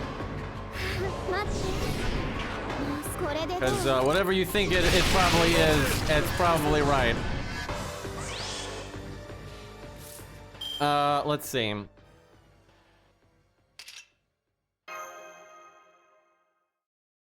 Well, I don't have a choice on this.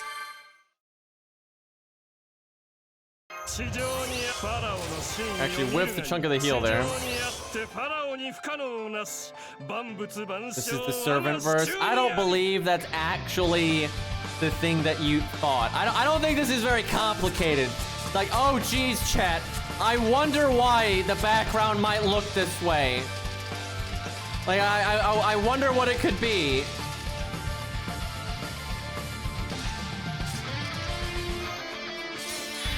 Alright, and then someone's not watching the screen and they don't see what I'm clicking and they don't understand.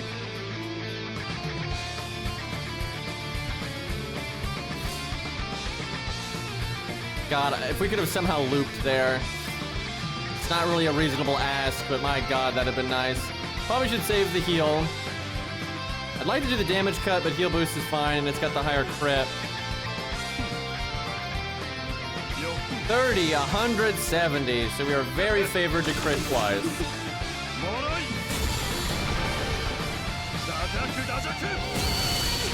And we did. You better do 20k here. There you go. Big juicy extra attack. And like, even if you know nothing about Abigail, I mean, just looking at her art here and then the attacks and stuff, you know, I think it's fairly, I don't know, maybe there's someone out there that knows absolutely nothing about Lovecraftian stuff, has never seen, you know, anything related to any of this stuff.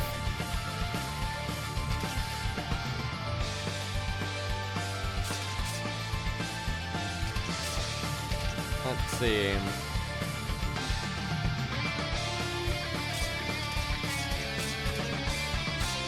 I gotta do this at some point, but it's better to do it when I don't have the defense up.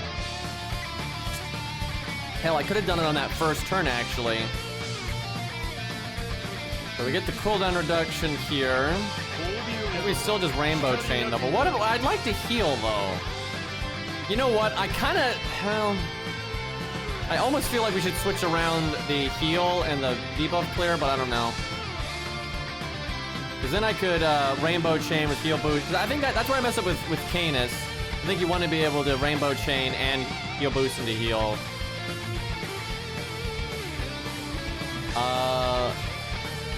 But I guess we just do that.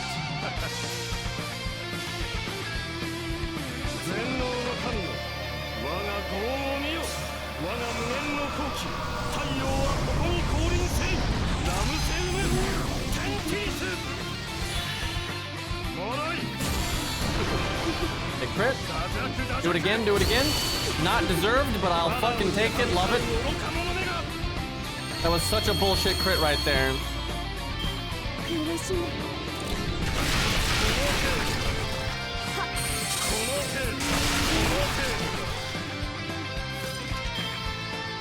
Alright, I don't have the heal boost, and I also don't have this.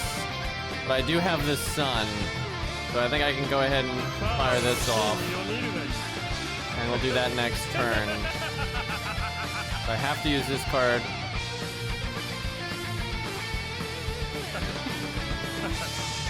By the way, chat, I would just like to rub it in your face that a level 100 Canis soloed this stage, and Canis is AoE. And a level 100 Santa Karna did not solo this. And he's single target. So, meh.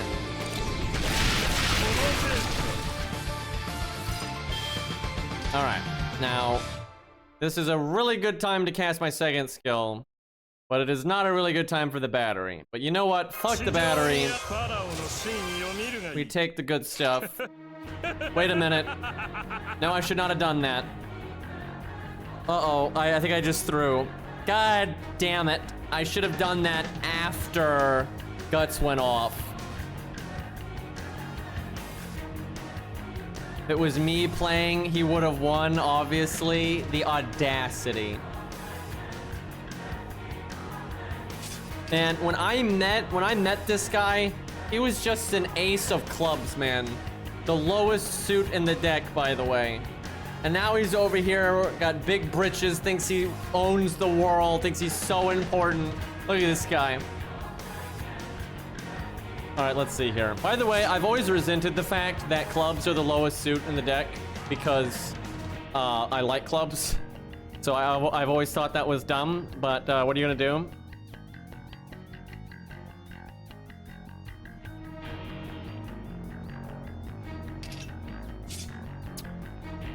I guess I invulnerability the turn after Guts. That's like the best I can do now. It shows how much survivability he has though, because we're able to do that, where some of these other units had no choice but to use the invulnerability before. Pretty sure Scath with her stun allows her to do it after. I could BBB. Yep, this is the appointed time.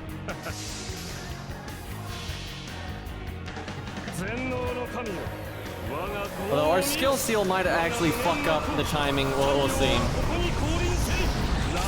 It's not DTF time. She still's got a life. There's still keys back there. It's not like he's gonna do 254k here. My god, though. Excuse me. Yeah. What the fuck? Chat, he doesn't. We held Ozzy back. We could have already won by now because Ozzy doesn't need a gut CE.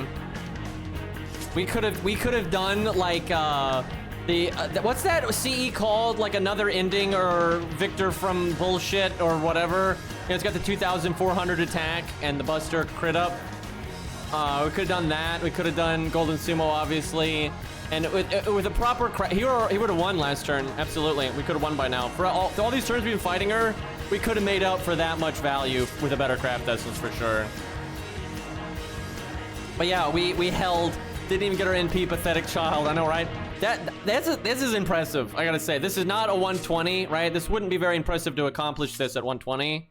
But doing this at level 100 and still having all of that health, and look, we still got our buffs.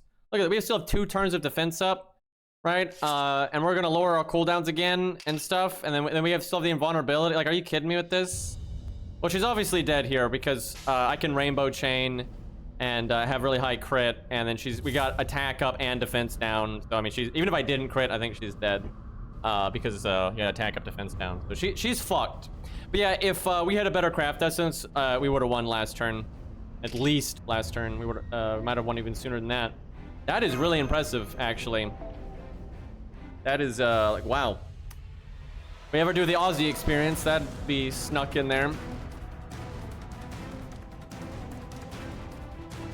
Yeah, that NP seal was really fucking the boss up. That's pretty crazy, though, how good his NP is. It's upgraded, so it does pretty good damage. It does defense down, so it's making everything else do more damage. And unlike some of the defense downs out there, they're like 10% and stuff, like Ku's, right? His is 20, right? So it's really solid. So big damage on the NP, get the cooldown reduction, slow the boss's NP down, basically give yourself charisma, right? And then activate the stronger effect on your first skill. Yeah, I think it was definitely the right call, though, on just like throwing the NP out with no skills and all that. Yeah, I have my own Aussie, but he's still 111 and NP1. I've been trying to get him to NP2, and then I'll probably focus on leveling him up and stuff. Because, yeah, he's pretty strong. I know. We need story replay. Because then, here's the problem. Right now, I have to make videos in the opposite way that I want. I have to look at a stage and try to find a unit that will make that stage a good video. Where what I would much rather do is be like, I don't have a good Aussie video. I'd like to make a good Aussie video, right? So I'd like to be able to look at a unit, like, hey, I want to make a video for X unit. Now let's look throughout the various stages and stuff in the game that could make a good video. If I want it to be a solo or a meme video or whatever, right? I can kind of pick what I think fits. Where I can't do that, right? And it sucks. It's lame. Not a fan. Let's see. I've actually got Aussie on almost every account that I have, but I don't think I have him NP2 on any of my accounts. I'm not sure. Maybe I don't think this account has Aussie, but I think my regular alt does and my main does, and I think NA has him as well. Yeah, my Herc account doesn't have him here. All right, hold on. One step at a time here. This is the main.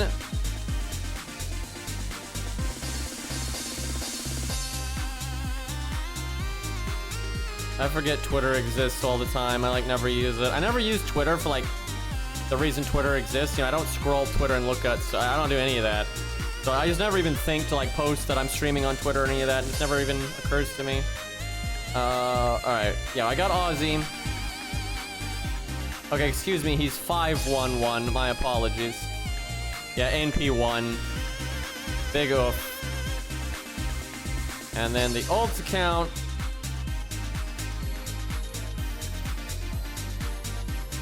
Also has Aussie. Bond 2, though. That one's 111.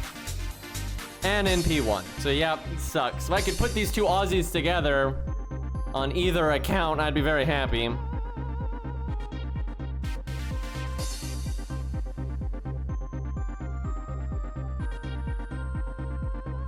Oh yeah, they renamed it X or whatever. I don't know if they, like, doesn't the UI or the URL still say Twitter or whatever? I'm not sure, I'll have to look. That's kind of a weird rebranding though, to be honest. I think what they're trying to do is like you have SpaceX, right? That's why, I think why they did it, but I think a lot of people aren't gonna make that connection.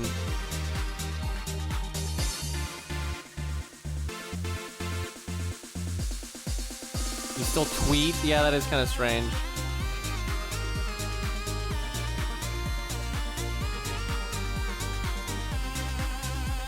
Okay, let's see here.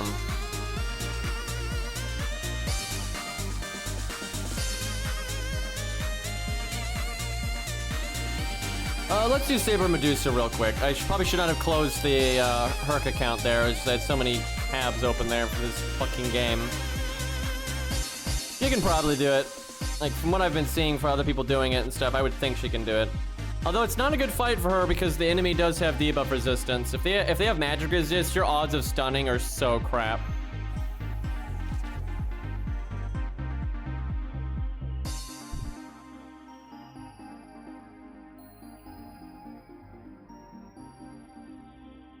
All right, let's see here.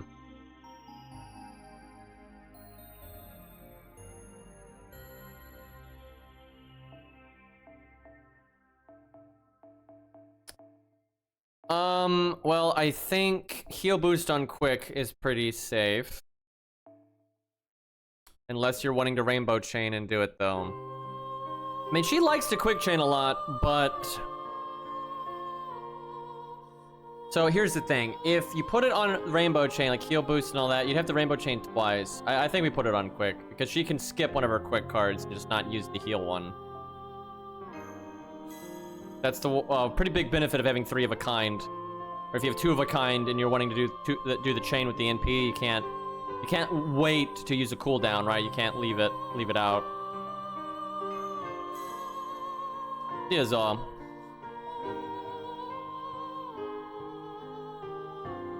Man, imagine Zaw's Canis doing that Abigail stage though, with the faux pas on the normal attacks and then 120. Be brutal. What on the last one though? Huh, I don't know. I guess debuff clear.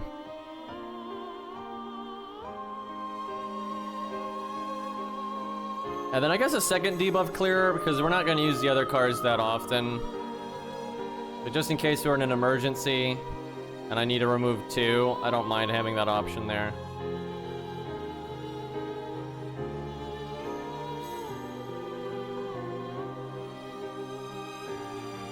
I wait for Elden Ring DLC. Yeah, it's gonna be a little bit because I don't think they want to step on Armored Core's toes, but that's a good thing though, because Elden Ring, because it's like open world and people care about the scale and all that, they've got to make the DLC like an open world, right?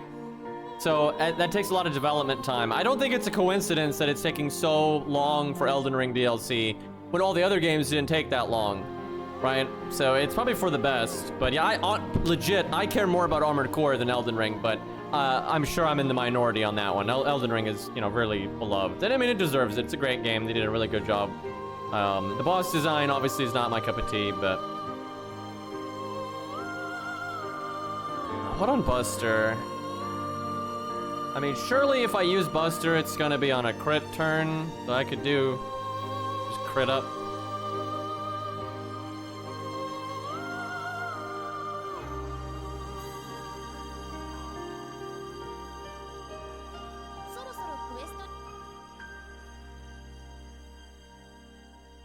You know, I agree though. A bunch of new legacy dungeons would be nice, actually. That would be good. I don't really like the open world part of Elden Ring. You know, I like the universe, the lore, the history, the characters. I like the movement, right? The jump, you know, feels great. Weapon arts are a big improvement from the past, right? They did a good job with that. Lots of really nice things about Elden Ring. A lot of the legacy dungeons are fantastic, but the open world is just busy work. It literally is just taking longer to get shit done that you could get done in the other games. The novelty wears off pretty quick for me. It looks nice, I'll say that. It certainly looks nice. I'll say I think the open world was at its best in Limgrave because the novelties definitely hadn't worn off yet, and then also Limgrave was just paced well. It's not so big. It's not like that tedious and all that. So the first zone I think really is awesome like that. But oh, I gotta do the gut CE. Hold on. But yeah, the open world is not my favorite part of the game by any means. It's like the one thing I'm just kind of blech. Especially on replay value. Once you've kind of done it, it's just such a chore. If you've done it once, it's just in the way. Craft essence. Let's see here.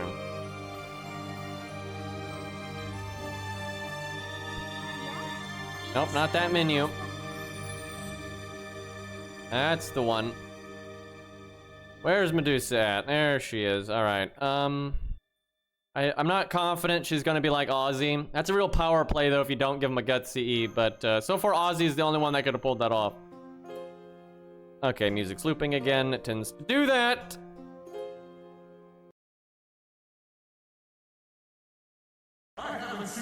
Nope, not that one. 1 minute. Go way down here on the playlist. I mean, I like what a lot of the open world looks like in Elden Ring, right? Like Atlas Plateau looks really nice. And I will say Atlas Plateau was balanced fairly well. You know, there's enough interesting stuff around that it doesn't feel too blech. But still, it's just, there's a lot of just running around doing nothing in Elden Ring, and that gets pretty old. There's a lot of caves that are just not interesting and things like that. You know, there's a lot of problems there. It's the best open world game I've ever played. That's what I'll say about Elden Ring. It's the best open world game I've ever played. But I don't like open world games. So, yeah, it kind of is in a weird spot.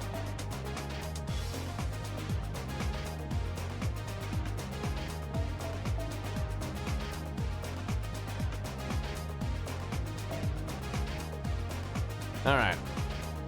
Lady with the cool hat. I'm just gonna say it. Caelid is the most fun and immersive and memorable if you stumbled into it on accident early in the game.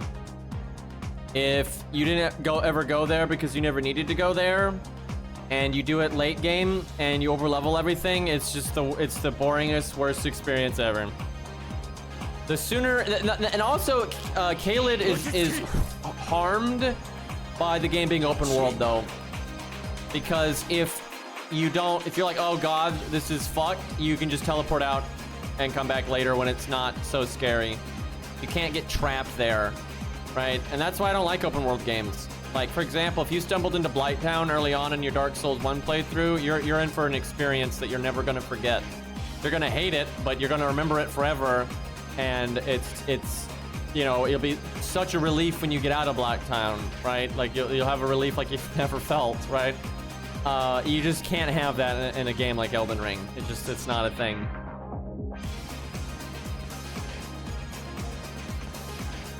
All right. Got a rainbow chain.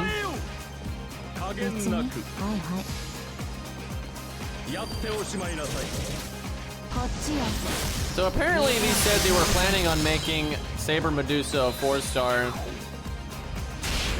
But, they liked the design and stuff, so they were like, we gotta make that a 5-star. Which is kind of weird, but I mean, there's plenty of designs I'm sure they super love. Like, I'm sure there are designs that are 4 stars that they like more than random designs out there that happen to be 5 stars, so kind of a weird criteria is what I'm saying. Can we kill here? We really need to, or we're fucked. They said it in the interview recently. They said that they were originally thinking that she was going to be a 4-star, and we're fucked because we never crit that entire time. Fuck you, game. Well, now we're not necessarily fucked, but we're probably fucked. The odds of them killing Chen Gong and then not attacking her are just really, really low. We also have 1,000,000 crit buffs, and we got 1,000,000 debuffs, and so on and so forth. これは見える。やっておしまいなさい。わっと頑張ってる。 And kind of the opposite kind of like information in a way happened with Canis. Yeah, no, it's over. It's so lame. But they said so Canis was planned to be made like day 1 of the game. Right? Like they had some very vague ideas about 2.0. Now they originally FGO was supposed to be a much shorter game. They were supposed to get through 1.0 at like at the same pace they were doing like Oceanus and everything.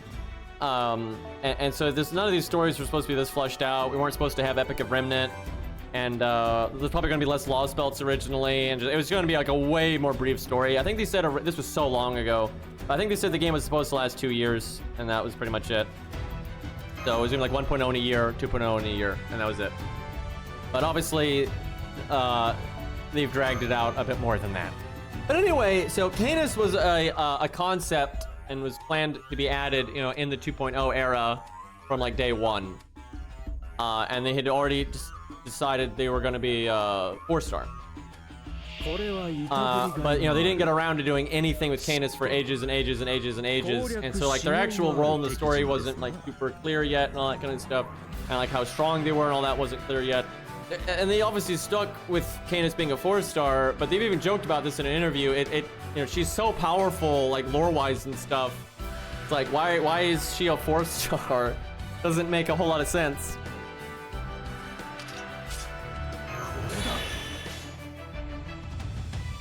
Man, grab the crit next turn now.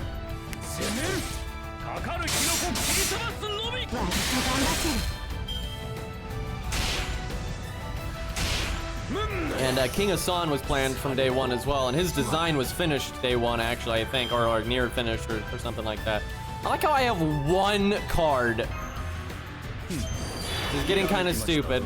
I like how most people have gotten through this part decently smoothly, but Medusa is just getting crushed with shit RNG here. I just cannot do 30k to this one mob. Of course not. I don't think any characters had this problem in this entire time. They just had problems with the taunts dying. But on turn 1, she got 1 quick card. And on turn 2, she got 1 buster card. That's all she got. On that second hand, she has 5 out of the 10 cards in the deck. So, pretty ridiculous.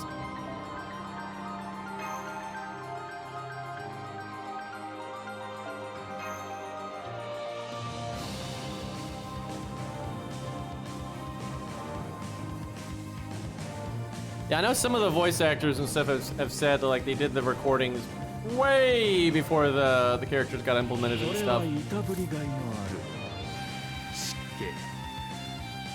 And yet again, she gets nothing. This is getting fucking annoying. It's like not asking for much to get 33k done on a level 100. Level 100 5-star, for God's sakes.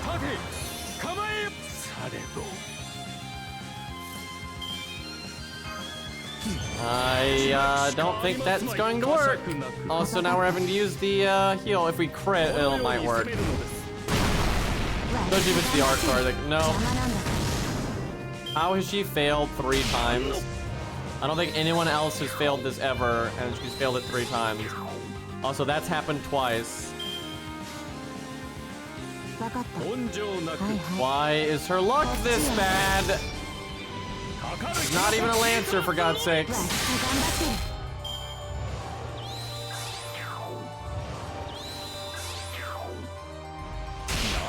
Well, we got really lucky there, though, where it wasn't nice that we took all those debuffs, but they killed Chen instead of doing damage to Medusa.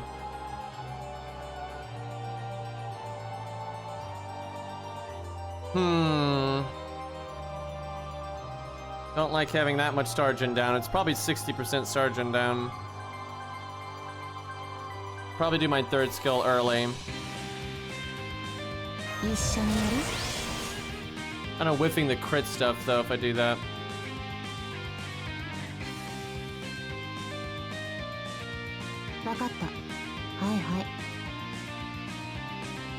別に Do that for the double debuff clear.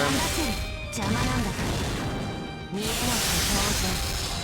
当然生まれなさい駅だな Got 200%. Gives 5% bigger quick up. That's pretty crap. Man, Bedivere gets like 15% on his first overcharge. Let me see. What a difference. She gets 5% more damage. It's so bad. I mean, I'll take 5% over nothing, mind you, but Bedivere gets, yeah, Bedivere gets 15%. When his NP's not upgraded, he gets 10%, but when you get the upgrade, it goes from 30% buster up to 45. So he has 3 times the overcharge value that she does. Might as well stun now. It's diminishing value with my NP, but the odds of my NP working are really bad anyway. And then this will still be there for the next turn. But there's a chance that she wouldn't attack enough times. Like, really get the value out of it. I'll save the first skill then. Besides, if we do happen to stun here, 目をそらしても way better. いいわかっはいはい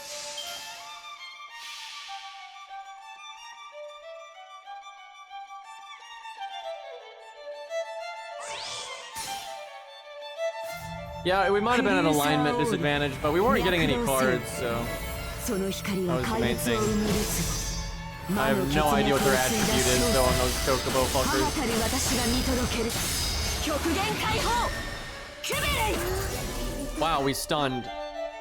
Clearly, I reset the app to get that RNG, guys. しなさい生まれなさい駅だな Well, we're probably gonna whiff some of our invulnerability then, but getting that free turn is probably worth it. I just could have cast this like last turn and it would have been better. No reason to heal boost on this turn. No reason to really do anything specific. はいわかった別に Go damage. わ頑張ってる邪魔なんだ魔眼解放死ぬしかないでしょうね待ってもうすぐよ Okay, game. Fuck you. Hey, look, we whiffed almost our entire invulnerability and we lost our NP because she double drained. That was so lame, dude. 一緒に I'm using my fucking 50% battery on like 2%. Oh, man. 目を Well, そらしてわかった別に please do 62k with your quick up and double attack up. If she had an upgraded NP, I wouldn't be worried at all here. I think she's got it. Quick hit's the hardest. 我が魔眼にて汝を祝福するクリューサー Yeah, we got it. Oh yeah, plenty. We did not get the stun there. わっと頑張ってる見えなくて当然生まれなさい Probably held on to my first skill too long now. 苦しめ Like to have it back whenever I have guts go off. Holy hell. 後悔すると思う I should have done that last turn.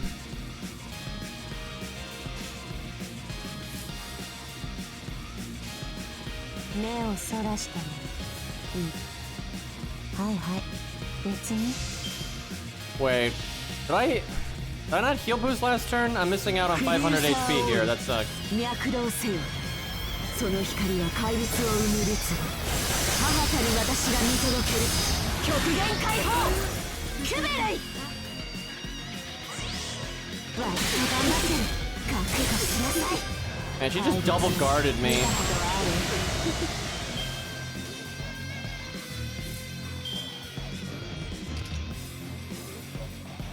We're gonna have a lot of survival. As long as she doesn't pop guts here, we're gonna be able to do invulnerability and vulnerability. I think then stun again. So we're gonna have some pretty awesome value here in a second. We should win then. I think we'll be all right as long as she doesn't guard any nonsense.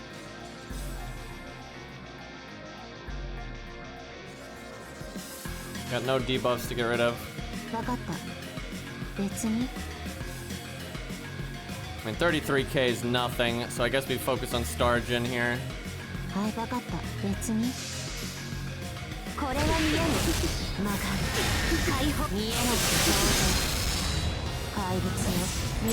God, remember when Bazette's in... I guess Bazette's thing probably still works the same, but it like broke this stage so much because the game wasn't like coded for the way the counterattack works.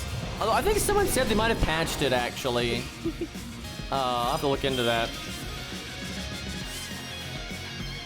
But yeah, I remember if you... Because you're not supposed to be able to make that background thing trigger like on their turn. And so when Bazette did that, it made the turn end just immediately, just like unceremoniously, just boom, turn was over. It was really weird.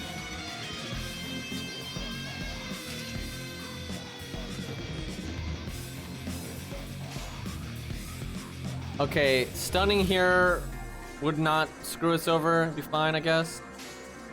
Need to heal boost.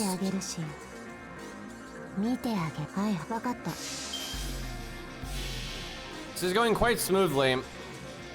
Like we've had pretty bad RNG, I would say, especially with that invulnerability turn, but we're winning anyway. Says a lot about Medusa here. He's quite good.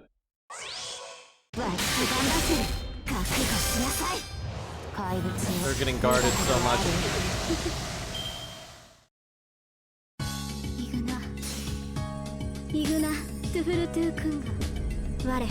その真髄を宿す写し子ならバラの眠りを超えちゃういざ究極の門へと至らんクリフォ大蔵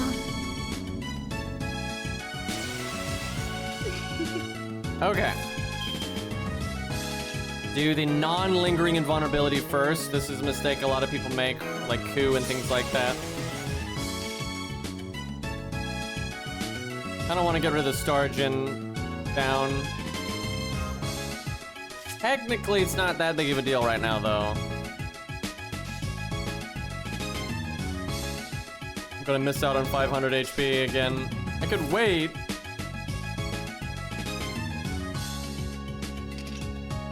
Let's see. One turn, one turn, one turn. Also my NP. I guess I could maybe get it back if I use it now. Although, if I had done a rainbow chain, I could have probably... I don't know, I might have been able to break there. I think I'd be pushing it.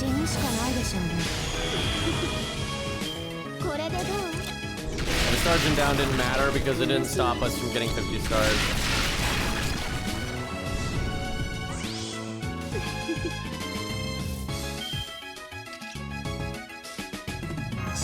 The lingering one is so much better here than the other way around because, if I happen to stun, it'll stay, where the other one wouldn't. So doing invulnerability on a turn that you can't stun is much, much better. The Mystic Code invulnerability, that is.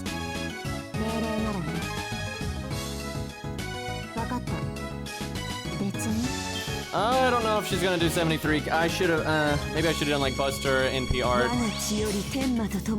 would have done hit the next health bar some.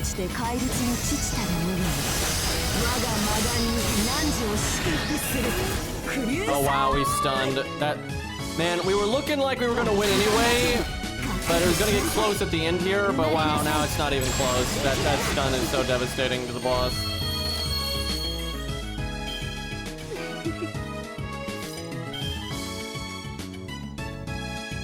I have not even used Atlas yet. The cooldown reduction, or the buff removal. Debuff clear, so I could have brought default if I wanted to. And I can heal next turn. What the hell, this poor boss.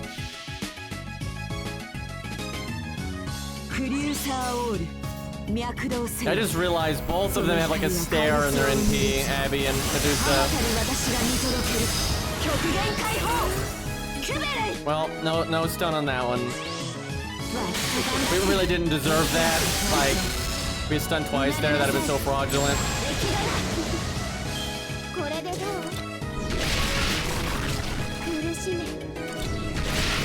See, now I can heal again. And I can also just go for a stun again. And I have a guaranteed stun, and I have Atlas. Man, I wonder if I do the heal again, like if I heal for 2,000, and with the stun, and like if I stun with my NP right now, right, and then I stun with this, Then I heal again, and maybe I could live a turn. I wonder if I could get this back. Yeah, no, I can't. I can get that back probably anyway because of cooldown reduction. What a meme, dude. Well, no point in risking losing the stage, like permanently. Of course we win. It's over. We've got all this damage up, crit up. She's dead this turn. We got stun. We win. That was pretty good. Not maybe as good as Aussie. So far, Aussie I think is actually impressed the most. What NP rank was Aussie? Because I think she was level 100 NP3. What 3? Okay, no, they were pretty even then. They were pretty much the same thing. I don't know like if there's faux stuff going on that's different, but they were pretty much the same thing there. So yeah, Aussie definitely ahead on that one, but she still did really good. Like no doubt.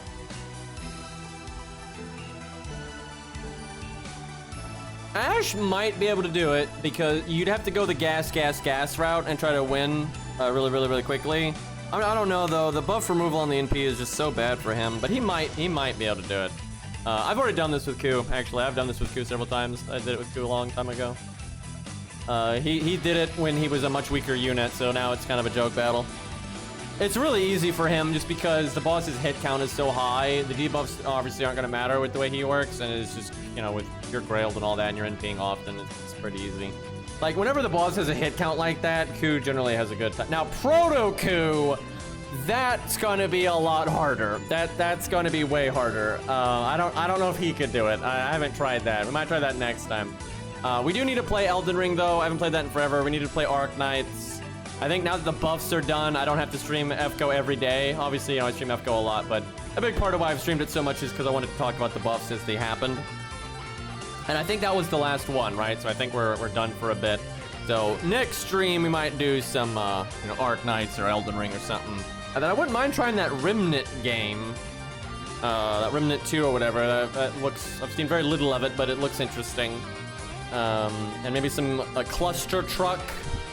People have been asking me to play more of that, and that was very fun. I will say that was a very fun game.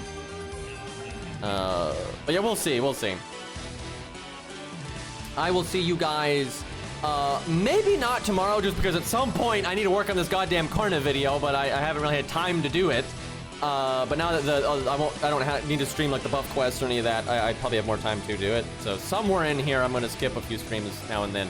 But anyway, I'm out of here. We will raid Cairo unless like Say Stan or something is streaming here.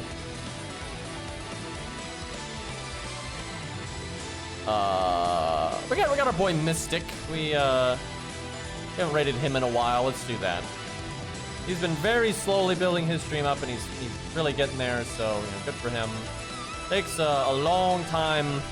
Because he did it like the annoying way where you don't really have much of a YouTube presence, right? You're in 5 viewer hell and all that. But he's clawed his way out of it.